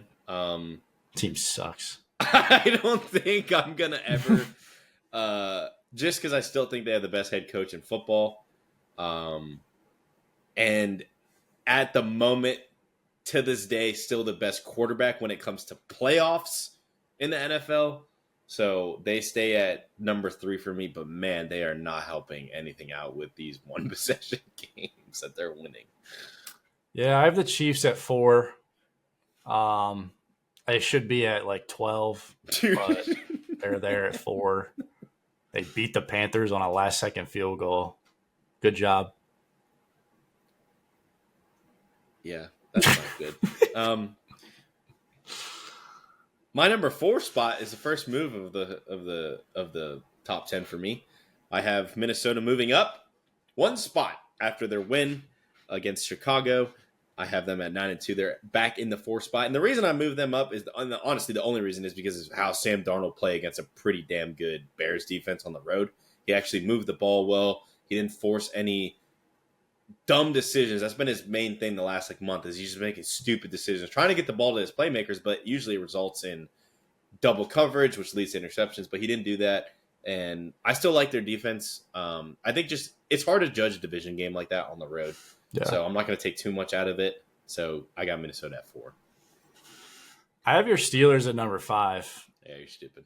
I just think like 5 to 10. Like, I just think the AFC, the top teams in the AFC, outside of the Lions and Eagles, I think the top 5 teams in the AFC are better than most NFC teams. I just think that's a fact. I didn't put the Ravens above the Steelers because until we beat them head to head, I'm not going to put them above the Ravens, or put the Ravens above the Steelers. Yeah, I disagree, but it's okay. I have Philly at 5 at 9-2. I think my 3 through 5, even though Kansas City hasn't looked great, but it's hard to judge these 3 teams just because Kansas City's defense, in my opinion, has looked the best all season of the 3. And then the other 2's offenses have looked better. Philly definitely looks like the hottest team right now in the NFL besides the Lions. So it's tough to keep them out of the top 5. But I got them at 5 right now at 9-2. They move up. What did they move up? Moved up 1. No, boy. I have my Ravens at 6. They're just their own worst enemy. It is what it is, I guess, at this point. Just the most penalized team in the NFL. Worst. I don't know if we're still the worst passing defense. Probably are. But I don't know. They don't deserve to be in the top 5, in my opinion. I have the Ravens at 6 as well. They move up 1 spot for me. The only 4-loss team I have in the top 10 besides the Chargers. I don't know. It's weird because we beat y'all and we suck. So I don't know. But we also lost to the Raiders. Right. Yeah, I don't know. We'll see. I mean, this is a big test to see what y'all are, about. Luckily, It's at home to play a good NFC team, so that helps. But yeah, I have them at 64. They do move up. That was a big win. They got their revenge from a playoff loss a couple years ago for the Chargers. So, and I don't know. Your Harbaugh is undefeated against. It's like we beat the Broncos by 30. We beat the Commanders by 30. Like I don't know what we're doing. And we lose to the Browns. Like, I don't know, whatever. I have the Vikings at 9-2 in the 7th spot. I just like That's wild. I mean, they're winning games like the Chiefs, but I just like the eye test. I don't trust them. Like, they could have lost to the Bears. They could have lost to the Texans. Like, I don't know like what the Vikings are. They're winning, of course. They're in a tough division, but I just don't like something. I don't trust them. I don't know. I just don't.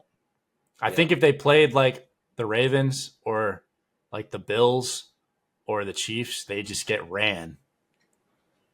But yeah, I mean, that's how I feel about my number 7 team. I don't know what to make of these ones. My Steelers come in at 7, at 8-3. That might shock some people. They're lucky they didn't fall out of the top 10. If there were some better teams at 8-9 or 8, 9, and 10. Honestly, I'm now thinking about it. I should have put Green Bay above these idiots, but they're at 7 for me. At 8-3, we just lost to Jameis Winston, and that makes me want to cry. So, and we have a gauntlet coming up. And I'm sad. So they're at 7. We'll probably lose to the Bengals. So this will probably be the last time we see them in the top 10. So let's all take it and appreciate it. I have the Packers in my 8th spot. I like this team. I mean, they beat a Brock Purdy-less 49ers team like they should by, what was it, 20-some points. They look good against that defense. That defense is still a good defense. Josh Jacobs ran wild on them. That's what I said before. Like, don't let Jordan Love try to Brett Favre the Packers to wins. Like, just give it to Josh Jacobs. He's one of the best backs in the league, probably the most underrated. I think he's a top 5 back. Yeah. I like the Packers at 8. Yeah, I agree with you. So I think I'm going to make a last-minute change here, and I'll do it in the overlay. I'm putting the Packers at 7. I'm moving the Steelers down to 8. The Packers actually jump up 3 spots. The Steelers fall 4. I'm putting the Packers at 8-3 above us because we suck. They just had a big win against a good team, even though they didn't have Brock Purdy. And they haven't lost to Jameis Winston. So they're above my Steelers. I'm making that move right now. First time I've done that all season, but thinking about it, we suck. And we're probably going to lose to the Bengals. And it'll just make my life easier next week when I'm making it to just bump us out of the top 10. So I'm making that change. Packers move up to 7. They move up 3 spots. And the Steelers fall 4. I got the Chargers coming in at 9. I mean, I like you got to do what you got to do. I got the Chargers coming in at 9. I still like this team even after losing to the Ravens. I don't know. Like, this team's weird sometimes, and then weird. I don't know. Like, I don't know. They're there, I guess. I don't really have an explanation. I think they're better than the Commanders, just because they're an AFC team, honestly. But yeah. Yeah, I agree. We actually agree on our 9 and 10. We both have the Chargers at 9 and the Commanders at 10. So I agree. The Chargers are weird. They haven't really beaten anybody fantastic, I don't think. But I think with a few different, different situations in that game, I think they could have been in it. Like, the Mark Andrews challenge, I think that changes a lot of the first half of that game. And I just think Justin Herbert needs to keep throwing the ball right at people's chests, and hopefully somebody will catch him. Maybe they'll have some tryouts in Show up to the LA. tryouts. Yeah, show up to the tryouts, you big dumb idiot.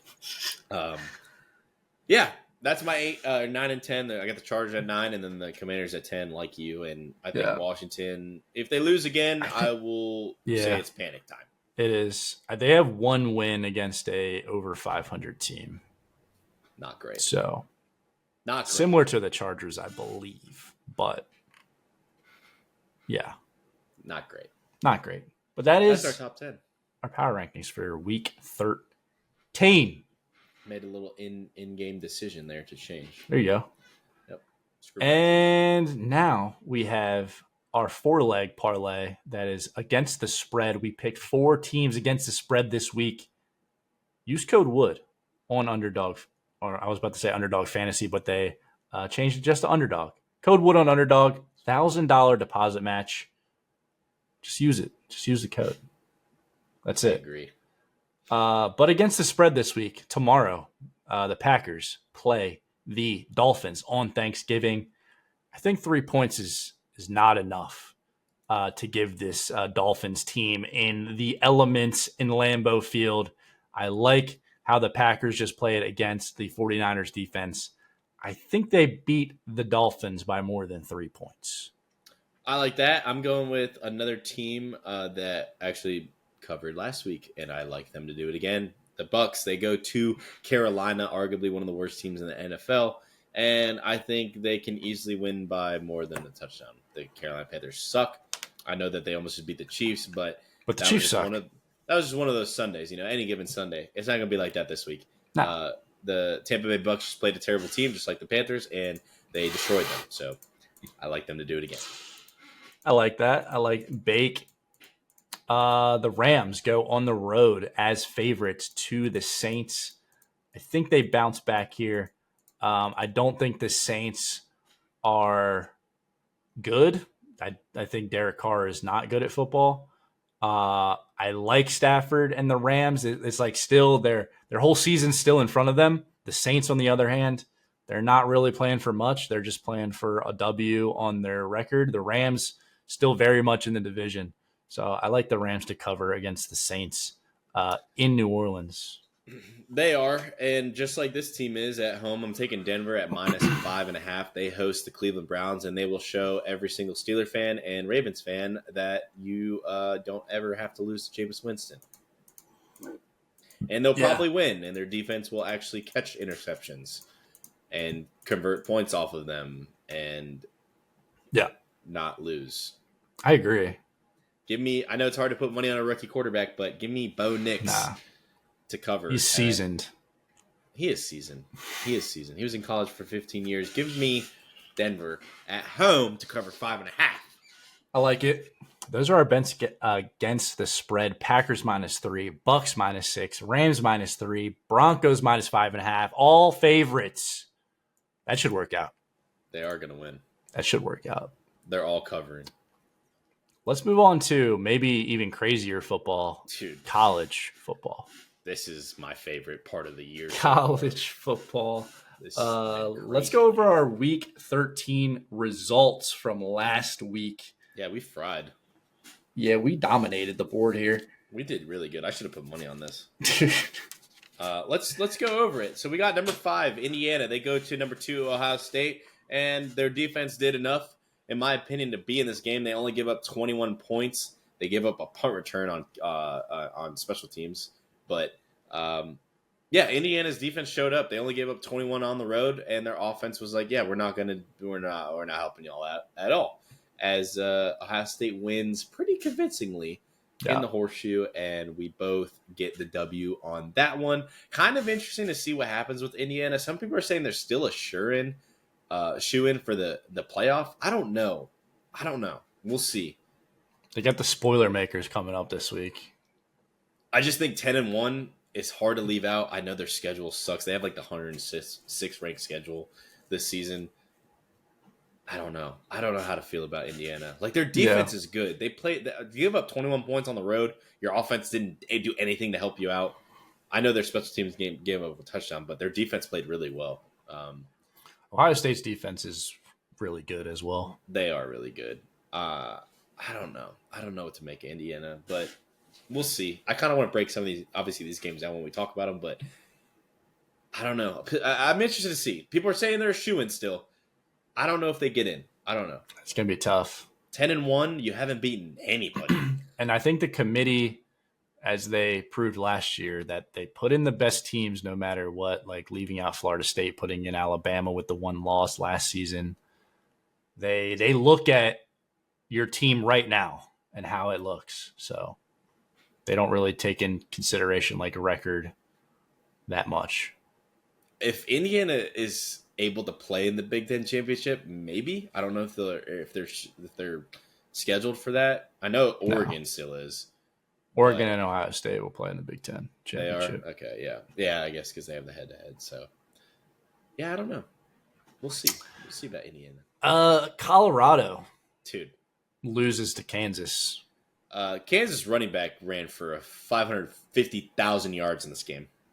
Yeah, not a good performance from Colorado. They lose. Big 12 is just wide open right now, going into like the last week of the season.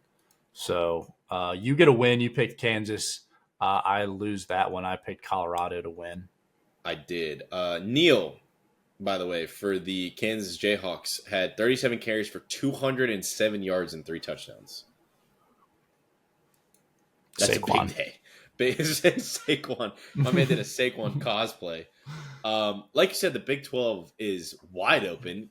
Colorado, I think it's a tie between Colorado, BYU, Iowa State, and who else is it?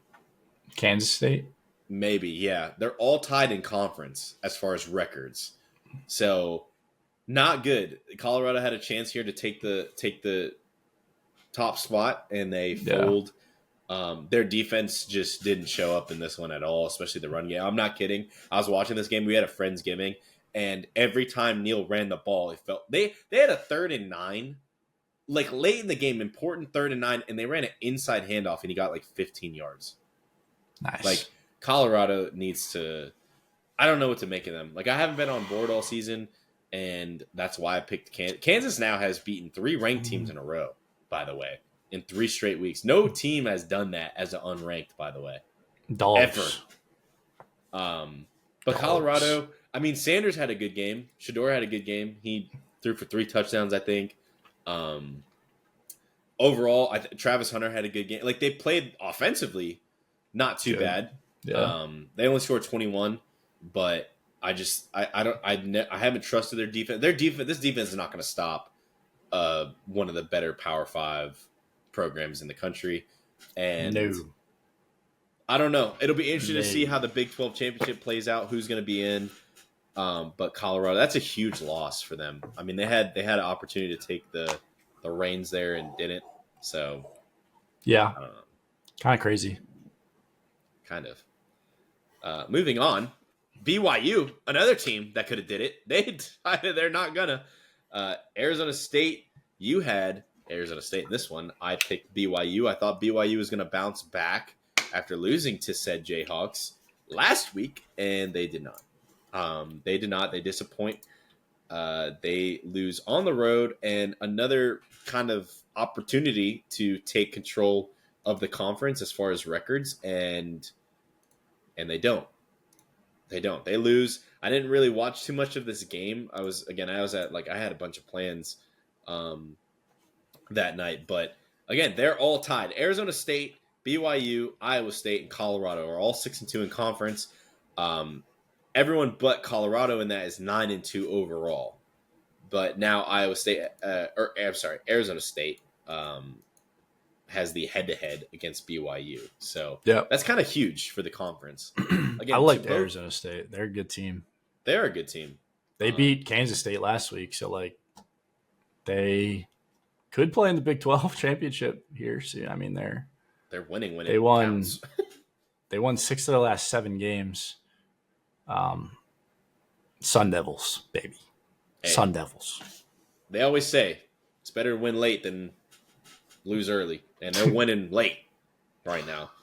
Kind of big. I don't know. Interesting to see what happens in the Big 12 as far as who's making the conference championship and then the playoff. I don't know. I don't know either. I do know that your favorite team is pretty good at football. No, they're not. Army. I picked Army for the vibes. You were going to pick Army regardless. I was going to pick Army if they were 0-10.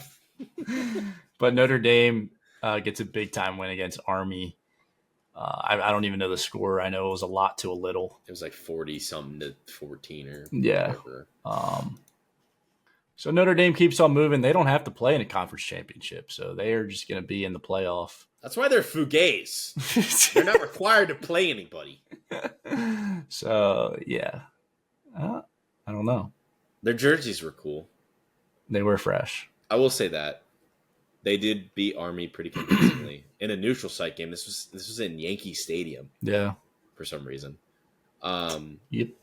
Yeah, Notre Dame wins. Army comes out in that same old offense. Doesn't throw the ball when they should. They're 3rd and 9 and they're running a triple option. Give me a break. That's Army football, baby.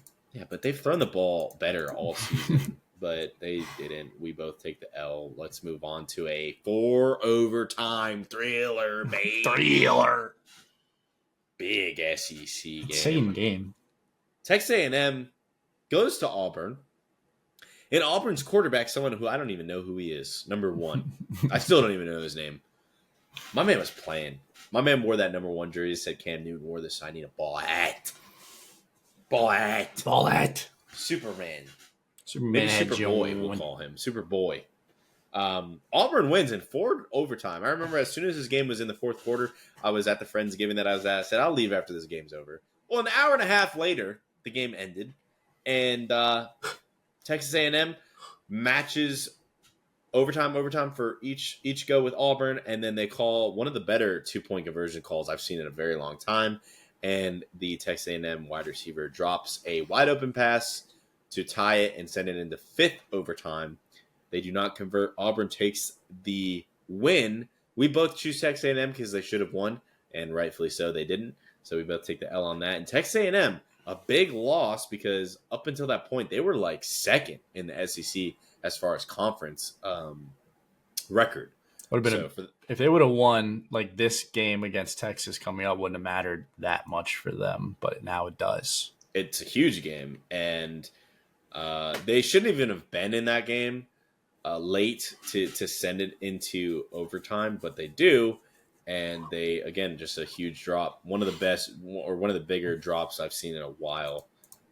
So that's going to haunt that poor kid. But they lose to unranked Auburn on the road. And we've kind of said this all year. When teams go and play Auburn, it's not like a walk in the park in the SEC. And they showed that again. Even Nick Saban said it on the broadcast before. He said, Auburn is like haunted. That place is haunted. He said it before this game. Every game on the road in Auburn. Alabama last year was literally on a last-second Hail Mary type play. Yeah. Had to beat Auburn. And they go on to win, and make it to the playoffs. So, yeah, no joke. Talking about a big drop, Alabama scores 3 points against Oklahoma and loses 20-3. Way to throw your season away. Hey, baby, DeBoer. Hey, baby. Hey, baby, DeBoer. That was a DeBoer special right there. I didn't watch this game, which I just looked at the box score and I was like, what? I did. Saturday I had a busy day, so I wasn't locked in. But what the heck happened? I'll tell you what happened. This was a Jalen Milroe special and Kalen DeBoer special. They were cooking. Oh my gosh, were they cooking? They're about to cook tomorrow too because it's Thanksgiving. So they were eating. Then they about to eat tomorrow. Jalen Milroe went 11 for 26, baby, 164 yards and 3 interceptions. One of them being a pick 6 when they were moving the football. Yikes! This was a Kalen DeBoer classic, a Jalen Milroe classic. Like I said throughout the season, Milroe hasn't looked great. The first 3-4 games, he looked like it was like okay. When the first half in Georgia, everyone was like, "He's winning the Heisman right now." I called you, I think, on the last he's winning the Heisman. Good thing they didn't. Good Lord. It's funny because we said all year that Oklahoma doesn't have an offense. They have a rookie or true freshman quarterback. They don't have an offense. They haven't beaten anybody. And Alabama, so they scored 13 points on offense and then had a pick 6. Mm-hmm. Nice. Yeah, so Bama's defense really didn't do anything wrong here. I mean, they still let up those points, but I mean, Milroe threw 3 interceptions. So yeah, short field probably. Oh yeah, I mean a pick 6. And this was literally a Kalen DeBoer and Jalen Milroe special. I mean, this was second half of the Georgia game all over. I mean, they were up and down the field, dicing them up. It was unbelievable. Alabama, yeah, you threw away your season. You're ranked 13th. Some of the fans still have hope. I don't see it. You guys suck, and yeah, welcome to post Nick Saban Alabama, baby. W. Yeah, I like that. Way to toss your season away. You're playing the 6-3, 5-4 Oklahoma Sooners on the road who can't move the football, and your idiot quarterback throws look like Carson Beck out there, literally. Oh, baby. So shout out to him. Well, we both go 2-4 this week in our picks. Light it up. So I'm 48-25. You're 37-36. It's pretty good. So you're a little bit behind, but there's still some football left to be played. I gotta wake up. I'm looking like Alabama out here. Dude. Gotta wake up. Let's look at the college football ranking. Yes. For week 14. This comes out every Tuesday. We don't look at the top 25 anymore. We look at the college football rankings because that's the only thing that matters. Top 4 teams. 3 of them are Big Ten teams. Interesting. Oregon, Ohio State, Texas, Penn State at 4. What the heck are they doing there? I don't even know. They were in a dogfight with the Gophers. They're in a dogfight every week. They were in a dogfight with Bowling Green. I say it every week, but holy. Bro, if they didn't, so they converted a fake punt 4th down on their own 25. If they don't convert that, they probably lose that game. I think I'm Penn so State sad. should be like 10th. Yes, they should be right where Indiana is at 10-1 in the Big Ten. They've beaten nobody. Who have they beaten? Nobody. Everyone wants to talk about Indiana. I'm not kidding. I think if Indiana played Penn State, they'd win. I think not it would even be a good game. I think it'd be a really good game. If a neutral site, I think Indiana's winning. Penn State beat the Gophers by 3 points. They should have lost that game. I remember watching the last I watched the whole fourth quarter, second half of that game. Penn State did not look. I mean, the Gophers. Watch out for them Gophers, baby. Them Gophers. Penn State every week will be the only team that I disagree with if they're ever still in the top 4. I still agree with Oregon. I actually personally think Ohio State is the best team in the country right now. Texas hasn't beaten anybody. Oregon squeaked out. Would they win by 3? Against Wisconsin, yeah. Yeah, they beat Wisconsin by 3. Give me Ohio State as the best team in the country. I think they should be 1. I think Texas. I mean, Texas and Oregon are toss-ups for who's the second best team, and then Penn State at 4 is ridiculous to me. No. They're like the Chiefs of the college football. I think. Well, yeah, I agree with that. I think Oregon should be at. They obviously had the head-to-head. I know it was in Oregon, and they lost. They won by 1 point, but they did win. Yeah, so. I forgot about the head-to-head. But yeah. Let's move on. Let's talk about 5 through 12, and this is pretty much all of the playoff. Besides, we're missing a Big 12 team, which who the heck knows is going to happen. Notre Dame, 5th. I guess I should never look at a team that says FBS independent and see them in the top freaking in the playoff ever. But they move up 1 by Hurricanes, baby. We beat Wake Forest. That's cool, I guess. It looked like in the first quarter or first half of that game, Wake Forest was going to move the ball on us at will, which has happened all year. But we actually only gave up 14 points. I tweeted. Nice. I tweeted at the start of the game that we should only give up 7 to 10 points. We gave up 14, but it's not bad. Not too mad about it. It's not too bad. Not too mad about it. We move up 2 spots. Georgia, they handled UMass, I think. Yeah. They move up 3. Tennessee moves up 3. Who did Tennessee beat? They played UTEP.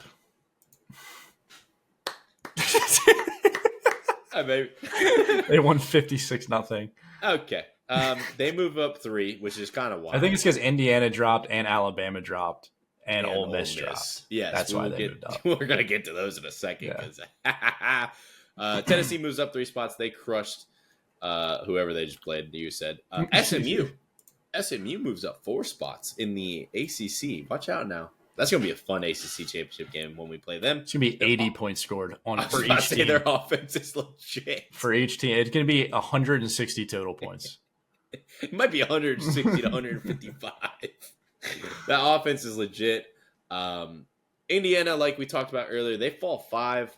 Rightfully so. Not a great strength of schedule. They did kind of get routed a little bit by Ohio State on the road. And then Boise State squeaks one out. They win. They beat Wyoming by 4 points. So they're still in it in the Mountain West. Boise State is expected right now, if this was the playoff, they would get the first round bye because they're a higher ranked team than any Big 12 team. Yeah, rightfully so. I mean, I know they just squeaked one out, but they lost to Oregon by 3 on the road. Yeah, so they're not bad. They're not too bad. And then rounding out the 12, we have Clemson at the 12 spot in the ACC. They move up 5 spots. They beat the Citadel. So they beat St. Mary's School of the Blind by 40. That's our 12. Any thoughts on this? No, I think I like it. I don't know. The SEC is just so weird. I think it's fine. It makes sense right now, but I don't know. I don't know what to think. It's this week and next week. Like this week and then the conference championship week is going to be bananas. Yeah. And I think it's safe to say that either Clemson or Indiana would be bounced for, let's just say right now, Arizona State takes the Big 12. I'm assuming they would take one of their spots. And that would be our playoff. I think at the moment we would be scheduled to play Texas, and that's frightening. Miami? Yeah, I think we would be slated to play Texas. No, you have a first round bye, so you would get like whoever wins like that game. I think that they had Texas or because it's Oregon, Texas. If it was to end right now, it's Oregon gets a bye, Texas gets a bye, you guys get a bye in the ACC, and then Boise State would get a bye. I forget who we were slated to play. It didn't look fun though. I thought it was Texas, but it might not have been Texas. Oh, it might have been Tennessee. I don't know. I thought it was It was like the winner of. I think it was the winner of Penn State, Indiana. I believe what you guys would get. I think. Then thank God we move on. That was like the current one. Maybe last week it was different. I don't even know. We'd be in the semifinals. That's great. I'm down for that. I'm down for that. Let's move on to these bum SEC teams that are sitting at 13, 14, and now 20th. Alabama, Ole Miss, and Texas A&M all lose. Ole Miss, by the way, Jackson Dart, listen, I got to talk to you, buddy. 7-point ball game.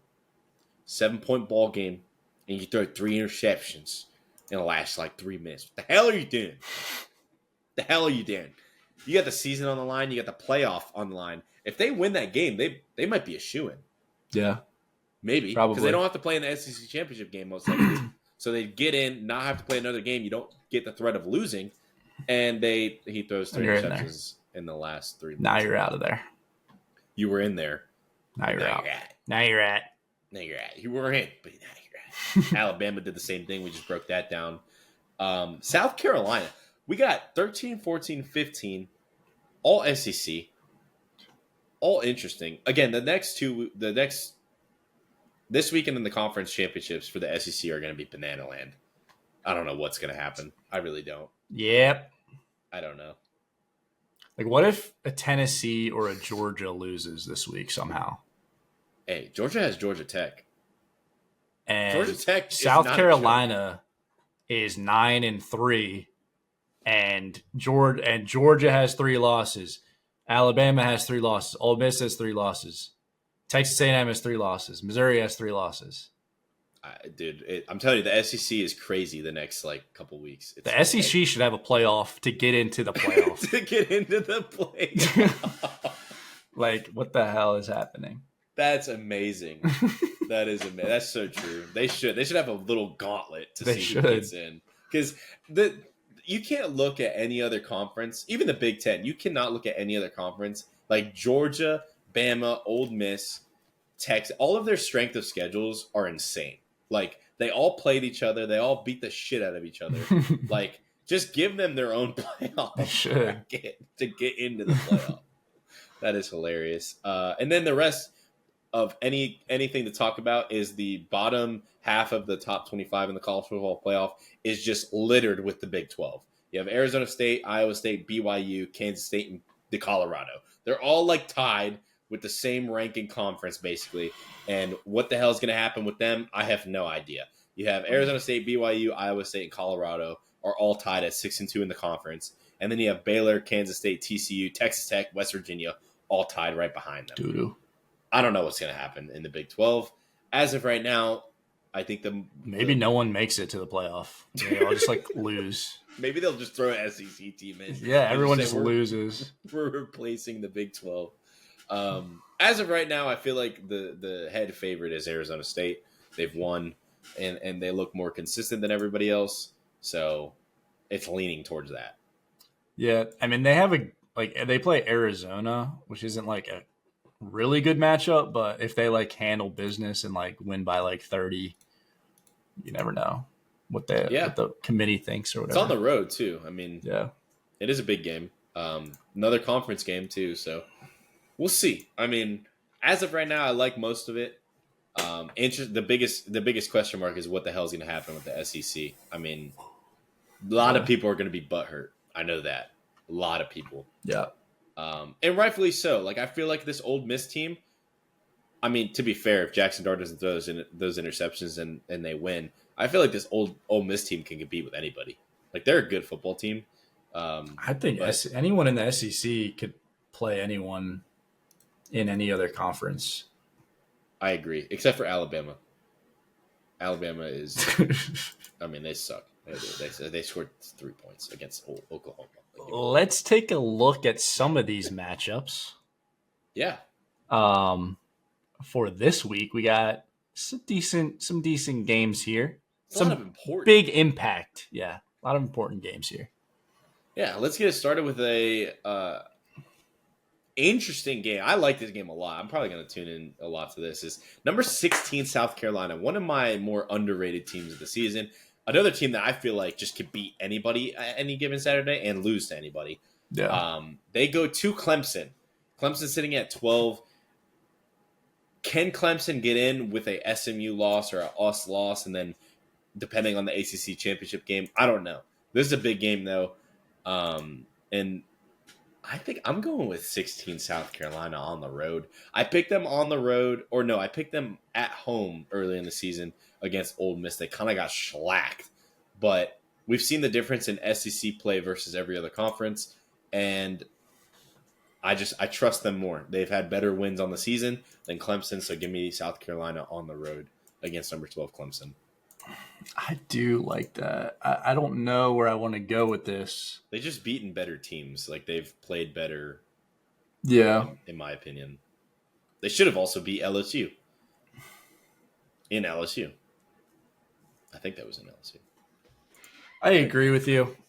Oh, I'll pick South Carolina, the Gamecocks, on the road here against Clemson.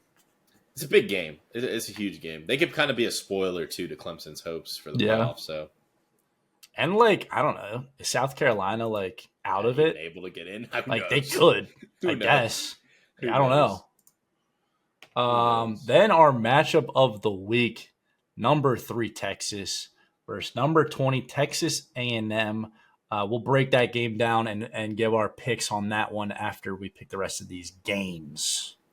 Yes, so let's move on. Let's talk about a kind of very important matchup. Number 24 Kansas State goes to number 18 Iowa State. Again, everybody in the Big 12 is all tied up basically at the top. And who do you have in this one to kind of set the slate for the Big 12? I'm picking Iowa State here. Every time I've tuned into a Kansas State game, they've looked like absolute garbage. Every time I've bet on them, whatever it is, I've watched them play football. It doesn't look good. So give me the Cyclones at home to get it done. Yeah, I'm thinking that too, but I need to catch up, man.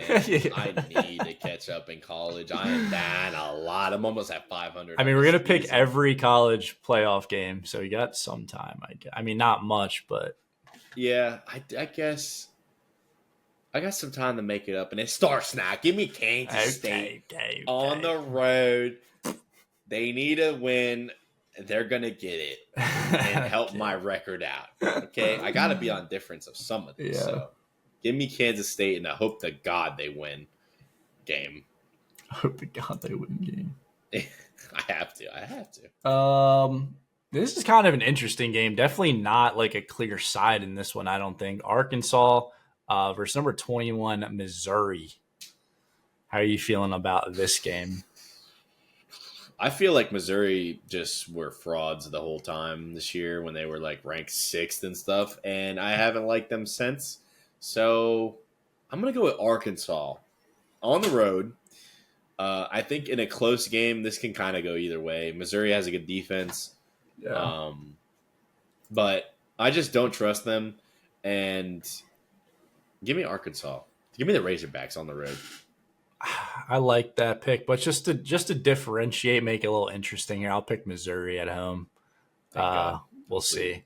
I don't love it, but I don't love either of those teams. I just trust Arkansas more. Yeah, haven't been fraudulent. Missouri is just weird. I don't know.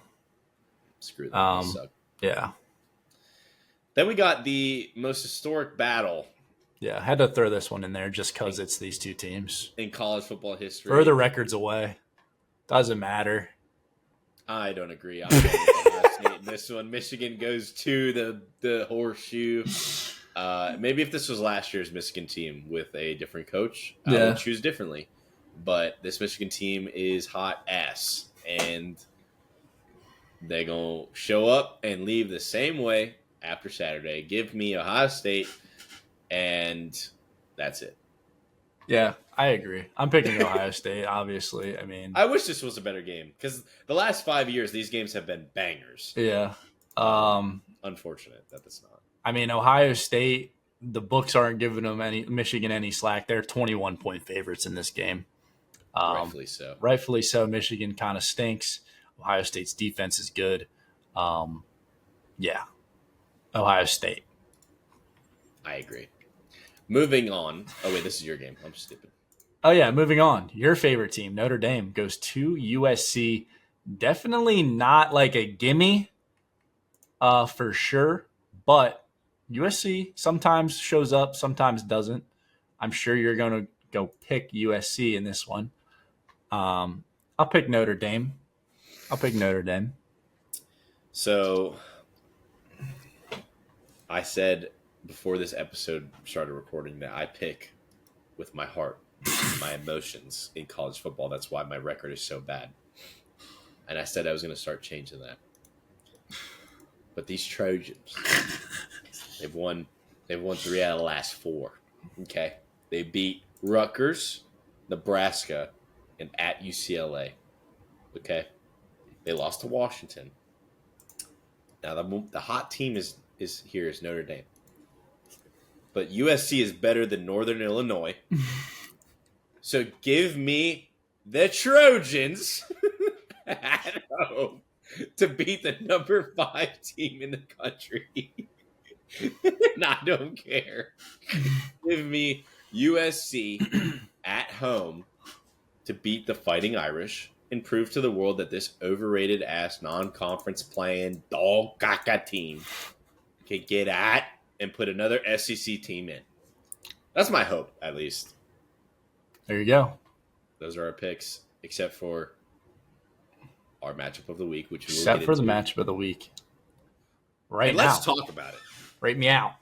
Let's talk about it. We got another big SEC matchup in the matchup of the week. Number 3, Texas goes to number 20, Texas A&M. This is huge SEC implications here. I don't know how many different how many different things can happen in the SEC and outcomes and, whatever the heck is going to happen. I don't even know it all. All I know is that there's a lot of scenarios that are going to happen, but regardless, Texas is at the top of the SEC. That's all I do know. Okay, they're 6-1 in the conference, and Texas A&M is 5-2. Now, this was they're coming off a huge loss. Okay, but again, there's a lot of things that can happen. Again, I don't know all the details. I don't know who's in. I don't know who loses and who gets in and who wins and who doesn't get in. But this game is going to have a lot of people rooting for the Aggies, in my opinion. If you're like an Ole Miss, if you're a Tennessee, if you're Alabama somehow, if you're a South Carolina, you're rooting for the Aggies on Saturday night. Yeah. The Longhorns, on the other hand, they really haven't beaten anybody great. We've talked about it all season. Their best win has been Michigan still, I think. I don't even know. At the time, it was. I guess. The time, yeah. I mean, I don't even know what their best match or best win is. So Texas, again, a lot to prove. They're going on the road in a tough environment. It usually gets loud, especially in prime time there. For me, personally, the key matchup in this is the offenses in both of these teams. They've put up a lot of points. They're capable of putting up a lot of points. Ewers and the boys have looked better than they have since they lost to Georgia. And Texas A&M just was in a shootout. Again, another offense that can move the ball, score points. My key matchup is whatever team offensively wins the line of scrimmage, executes on the money down on third down, and doesn't turn the ball over. If they can protect the ball, and give the defense less opportunities to be on the field, I think that's who's gonna take the cake in this big important game. In my opinion, the Aggies crowd is always rocking. Like I said, on prime time, it's going to be a huge game. A lot of implications, a lot of buzz around this game, just not even within the matchup, but just everything outside looking in. A lot of fans are going to be watching. Again, this is a huge game. Huge game for not only just these two teams, but everybody else in the SEC. We will see. This is a big test to see if that Ewers and the boys can show up in a big game, in a big night game, or, like the last time they had a big SEC night game, they fall and collapse like they did against Georgia. I'm taking Texas on the road in a prove-it game. They really need to prove to the rest of the SEC that they are the third best team in the country and show up when needed and take care of business against, I think, a good team in Texas A&M. So give me Texas, but I don't know. I don't think it's going to be convincing. I think it's going to be close. I definitely like that this game's on prime time. I know that atmosphere is going to be insanity. I think if this is a noon game, like it's a little bit of a different story, but being on the road in prime time, the Aggies are going to show up in a big way. I feel like this is like a kind of throw away the record, show up on Saturday, put the pads on, let's get after it on Saturday night. Obviously, like you said, the Aggies coming off a tough loss to Auburn in quadruple OT. But I'm sure they forgot about that loss quickly because their season is right here in front of them on Saturday against Texas. Like you said, Texas hasn't had that too many impressive wins this season. They beat Michigan. They beat Oklahoma. But the only matchup against the top 5 team they lost, and that was to Georgia. There can potentially – I know the committee is probably rooting for Texas to win because it just makes their life a little bit easier. Yeah. They can potentially there can potentially be 3 or 5 3-loss SEC teams in the top 25, and the top 3 SEC teams could all have 2 losses if Texas A&M finds a way to win this game. So if Texas A&M wins, I don't even know what's going to happen with the playoff picture here. Just kind of madness. And I kind of want to see that happen. Like, give me the Aggies at home. Like, why not? Why not the Aggies just coming in and just doing some crazy stuff to Texas? I think Texas is going to have a lot of pressure with them on the road in prime time. Just why not? Why not the Aggies? Why not the Aggies? That'd be crazy. Like you said, it'd be crazy land. To be fair, I think Texas just has more experience. They were there last year in the playoff. I think they have better personnel. I think they have a better head coach. I think they have a better quarterback. But why not the Aggies on Saturday night, baby? I don't care about any of that. Why not? That's fair. That's what I do every time I think. Why not the Aggies, baby? All right. Let's finish off the episode. As always, the over-under reactions. You can start us off. Let's get it started with the Seattle Seahawks. Will the Seattle Seahawks, Jason, this year win the NFC West? In my opinion, right now the most somehow healthy and I guess consistent team in the division. I mean, I think this is an underreaction because I think any team in the NFC can win it, like at this point. But I don't even know what's happening in the NFC West. I do think I like them the most at this point to win it. I don't know. Like, it feels like all 4 of the teams in the NFC West are like good, and they can beat anyone at any time, or they can just not show up and lose to anyone at any time. But I think it's a slight underreaction because I think they can win it. Like, I wouldn't be surprised if they do. Yeah. I mean, it's like these Seahawks will win it, like 100%. Okay. Then that's like kind of an overreaction then, because anyone can. That's fair. I just think they've looked the most consistent. No, they definitely have, but it's like they're still 6-5. Like, I don't know. Hey, they just beat the Cardinals now. Let me list off a couple names right here. Daniel Jones. Okay. Aiden O'Connell. Okay. Deshaun Watson. Okay. Drake May. Okay. All of these quarterbacks have less interceptions and a higher completion percentage than CJ Stroud this season. Yeesh. Is CJ Stroud going to be okay moving forward, or is he just a rookie sensation and he's going to just fade off into the distance here? Ooh, I'm gonna say this is a underreaction, and he's not helping his case in a sophomore slump here. But I will say, I think that he is a true like student of the game. I've seen a lot of stuff on CJ Stroud and just how smart he is, how much he watches film, how serious he takes it. I think that he needs to bounce back. I think he needs to finish the year strong, obviously, to help his case. But I think this is a bit of an underreaction. I don't think he's going to be like a 1-year wonder or anything. But yeah, that is kind of a crazy stat that they all have less interceptions and higher completion percentage than him. That's not great. But like you said, we do have 6 games remaining, and we need to see some better play out of CJ. Yeah. Okay. It's fair. Moving on. Let's talk about the team that I asked you this last week. The Commanders. Should they be worried? Yes. Yes, they should. I think we mentioned it earlier, they only have 1 win against a team that's above 500. They've lost 3 straight now. The Eagles are separating themselves. Sorry. You're good. The Eagles are separating themselves from the rest of the NFC East. Sorry. You're good. And I do think they should be worried about this season. I don't think they should be worried about their future as a good team. Yeah, if that makes sense. No, I agree completely. I like I've said all year, they're way ahead of schedule, but losing the way they have into some of these teams, it's like, yeah, we got to figure it out. Let's talk about the Vikings. They have a rookie quarterback who got hurt, season-ending surgery. I mean, they just signed Daniel Jones, whatever that means, for the rest of the season. Not really a big deal. I think it's to get water for the team. Yeah, he's gonna he's gonna practice squad quarterback.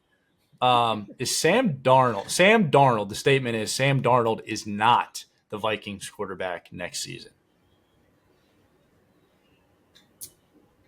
Oof. You know what's crazy is I'm leaning towards this being an underreaction.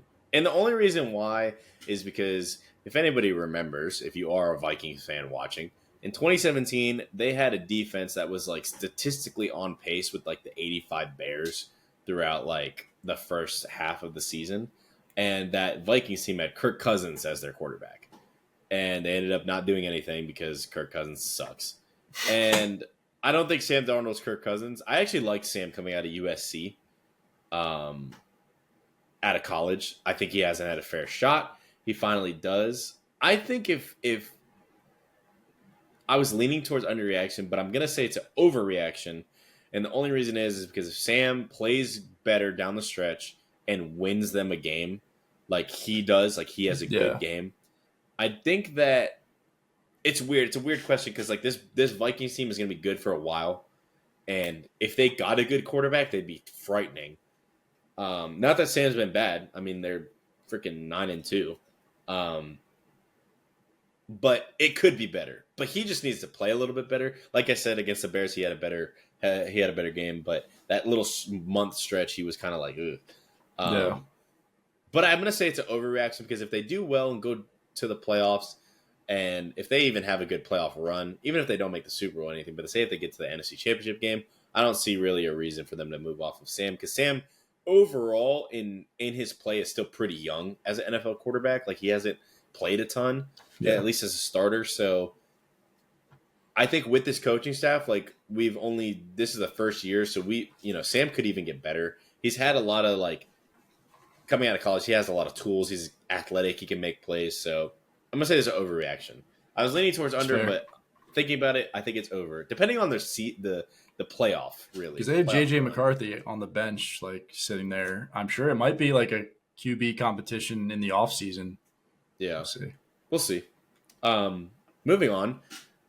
speaking on this crazy college football season, and this isn't a if, this is a 100% or will, and I know it's hard to judge because it's crazy, but 4 SEC teams get in and make the college football playoff.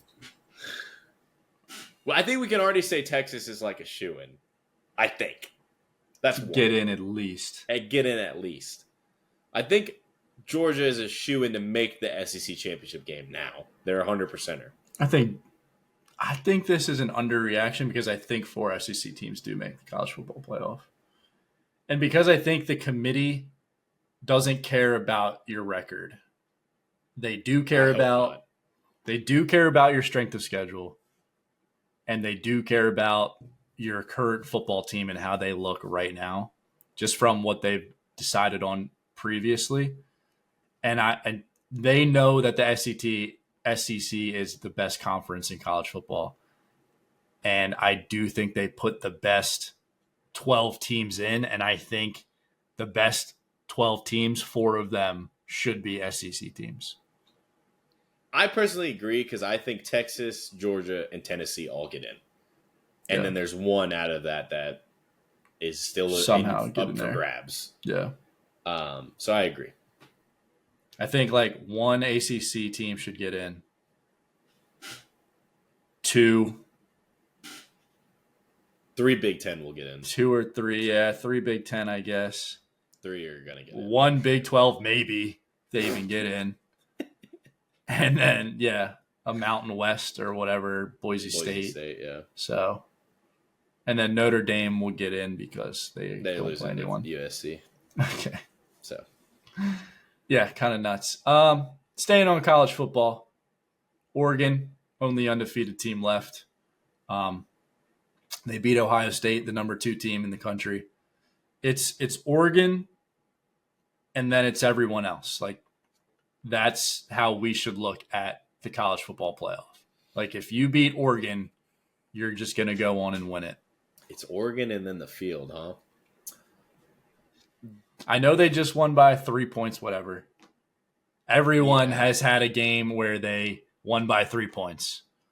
But everyone else has a game where they lost the game, except Oregon. So I'm going to say this is a underreaction and a pretty big one. And the only reason is I personally think, even though the top half of the 12 are kind of Big Ten heavy with Penn State, Ohio State, and Oregon in there, I still think the best conference in the country is the SEC. And until we see these Big Ten teams match up with the SEC program, which luckily we will come playoff time. But when Oregon gets the number 1 seed, most likely, and then they have to play a Tennessee or like the winner of a Tennessee or a Georgia or a whatever the case out of the SEC, then it'll be interesting to see what they really are. Yeah. So I'm going to go with an underreaction because I think the SEC is still the best conference in the country. And I actually don't think Oregon's going to win the national championship this year. So I'm going to say this is a bit of an underreaction. It's fair. Or is that overreaction? Overreaction. Because you think that's an overreaction. Yeah. Overreaction. Yeah. Okay. I think we'll see. I think playoffs, while being really fun to watch, I think it's going to show us a lot. I don't think they're going to get dog walked or anything, but I just don't think that they're the top. I don't even think they're the best team in the Big Ten. I still think Ohio State is better than them. It's fair. So I just want to see like Ohio State or Oregon like host a SEC team and it's like snowing and it's like a snow game and it's just insanity. That'd be sick to see like Ohio State play like a Georgia and it's like just a blizzard. Yeah, that'd be insane. That'd be wild. Down South team. That's the episode. That's the episode. That's football. That's a lot of football. What's a lot of football? That's a lot of football we just yapped about. It's always fun. Again, this is fun. Definitely this is probably the most important weekend of college football I think I've ever had to be, because like previously, like the playoff, you kind of already knew. Teams. Yeah. Like 3 of the 4 you already knew almost every year. Yeah. That 4 through 6 was always like somebody's going to get left out or now, who's going to go on a run? Who's going to be like the 11 seed, 10 seed, and they're just gonna make it to the semifinal and just be like that, like the NCAA tournament. Like, who's gonna be that like Cinderella team? I'm excited to see. Believe it or not, I think it could be like an Indiana if their offense woke up a little bit. It could be. I like that. Yeah, definitely the biggest weekend of college football as far as just like implications for the playoff that we've had. And then we got some big NFL games. Turkey Day's tomorrow. It's Turkey Day. I'm eating a lot of food, sleeping, and watching football for the next 5 days. That's what I do every weekend, but I'm going to do it even more this weekend. And starting on Thursday instead of Saturday. I agree. We got football every day this week from Thursday to Monday. And holiday season is in full effect. We got Black Friday deals. We got Cyber Monday. We got just shopping in. Everything's rolling right now. We appreciate you guys watching. Happy Thanksgiving. Enjoy your holiday. Enjoy the football weekend. We are going to enjoy it. That's for sure. Love it. Thank you for watching. We will see you next week. Miami's winning the ACC. To recap this weekend of football. Yes, they are. Peace. Bye.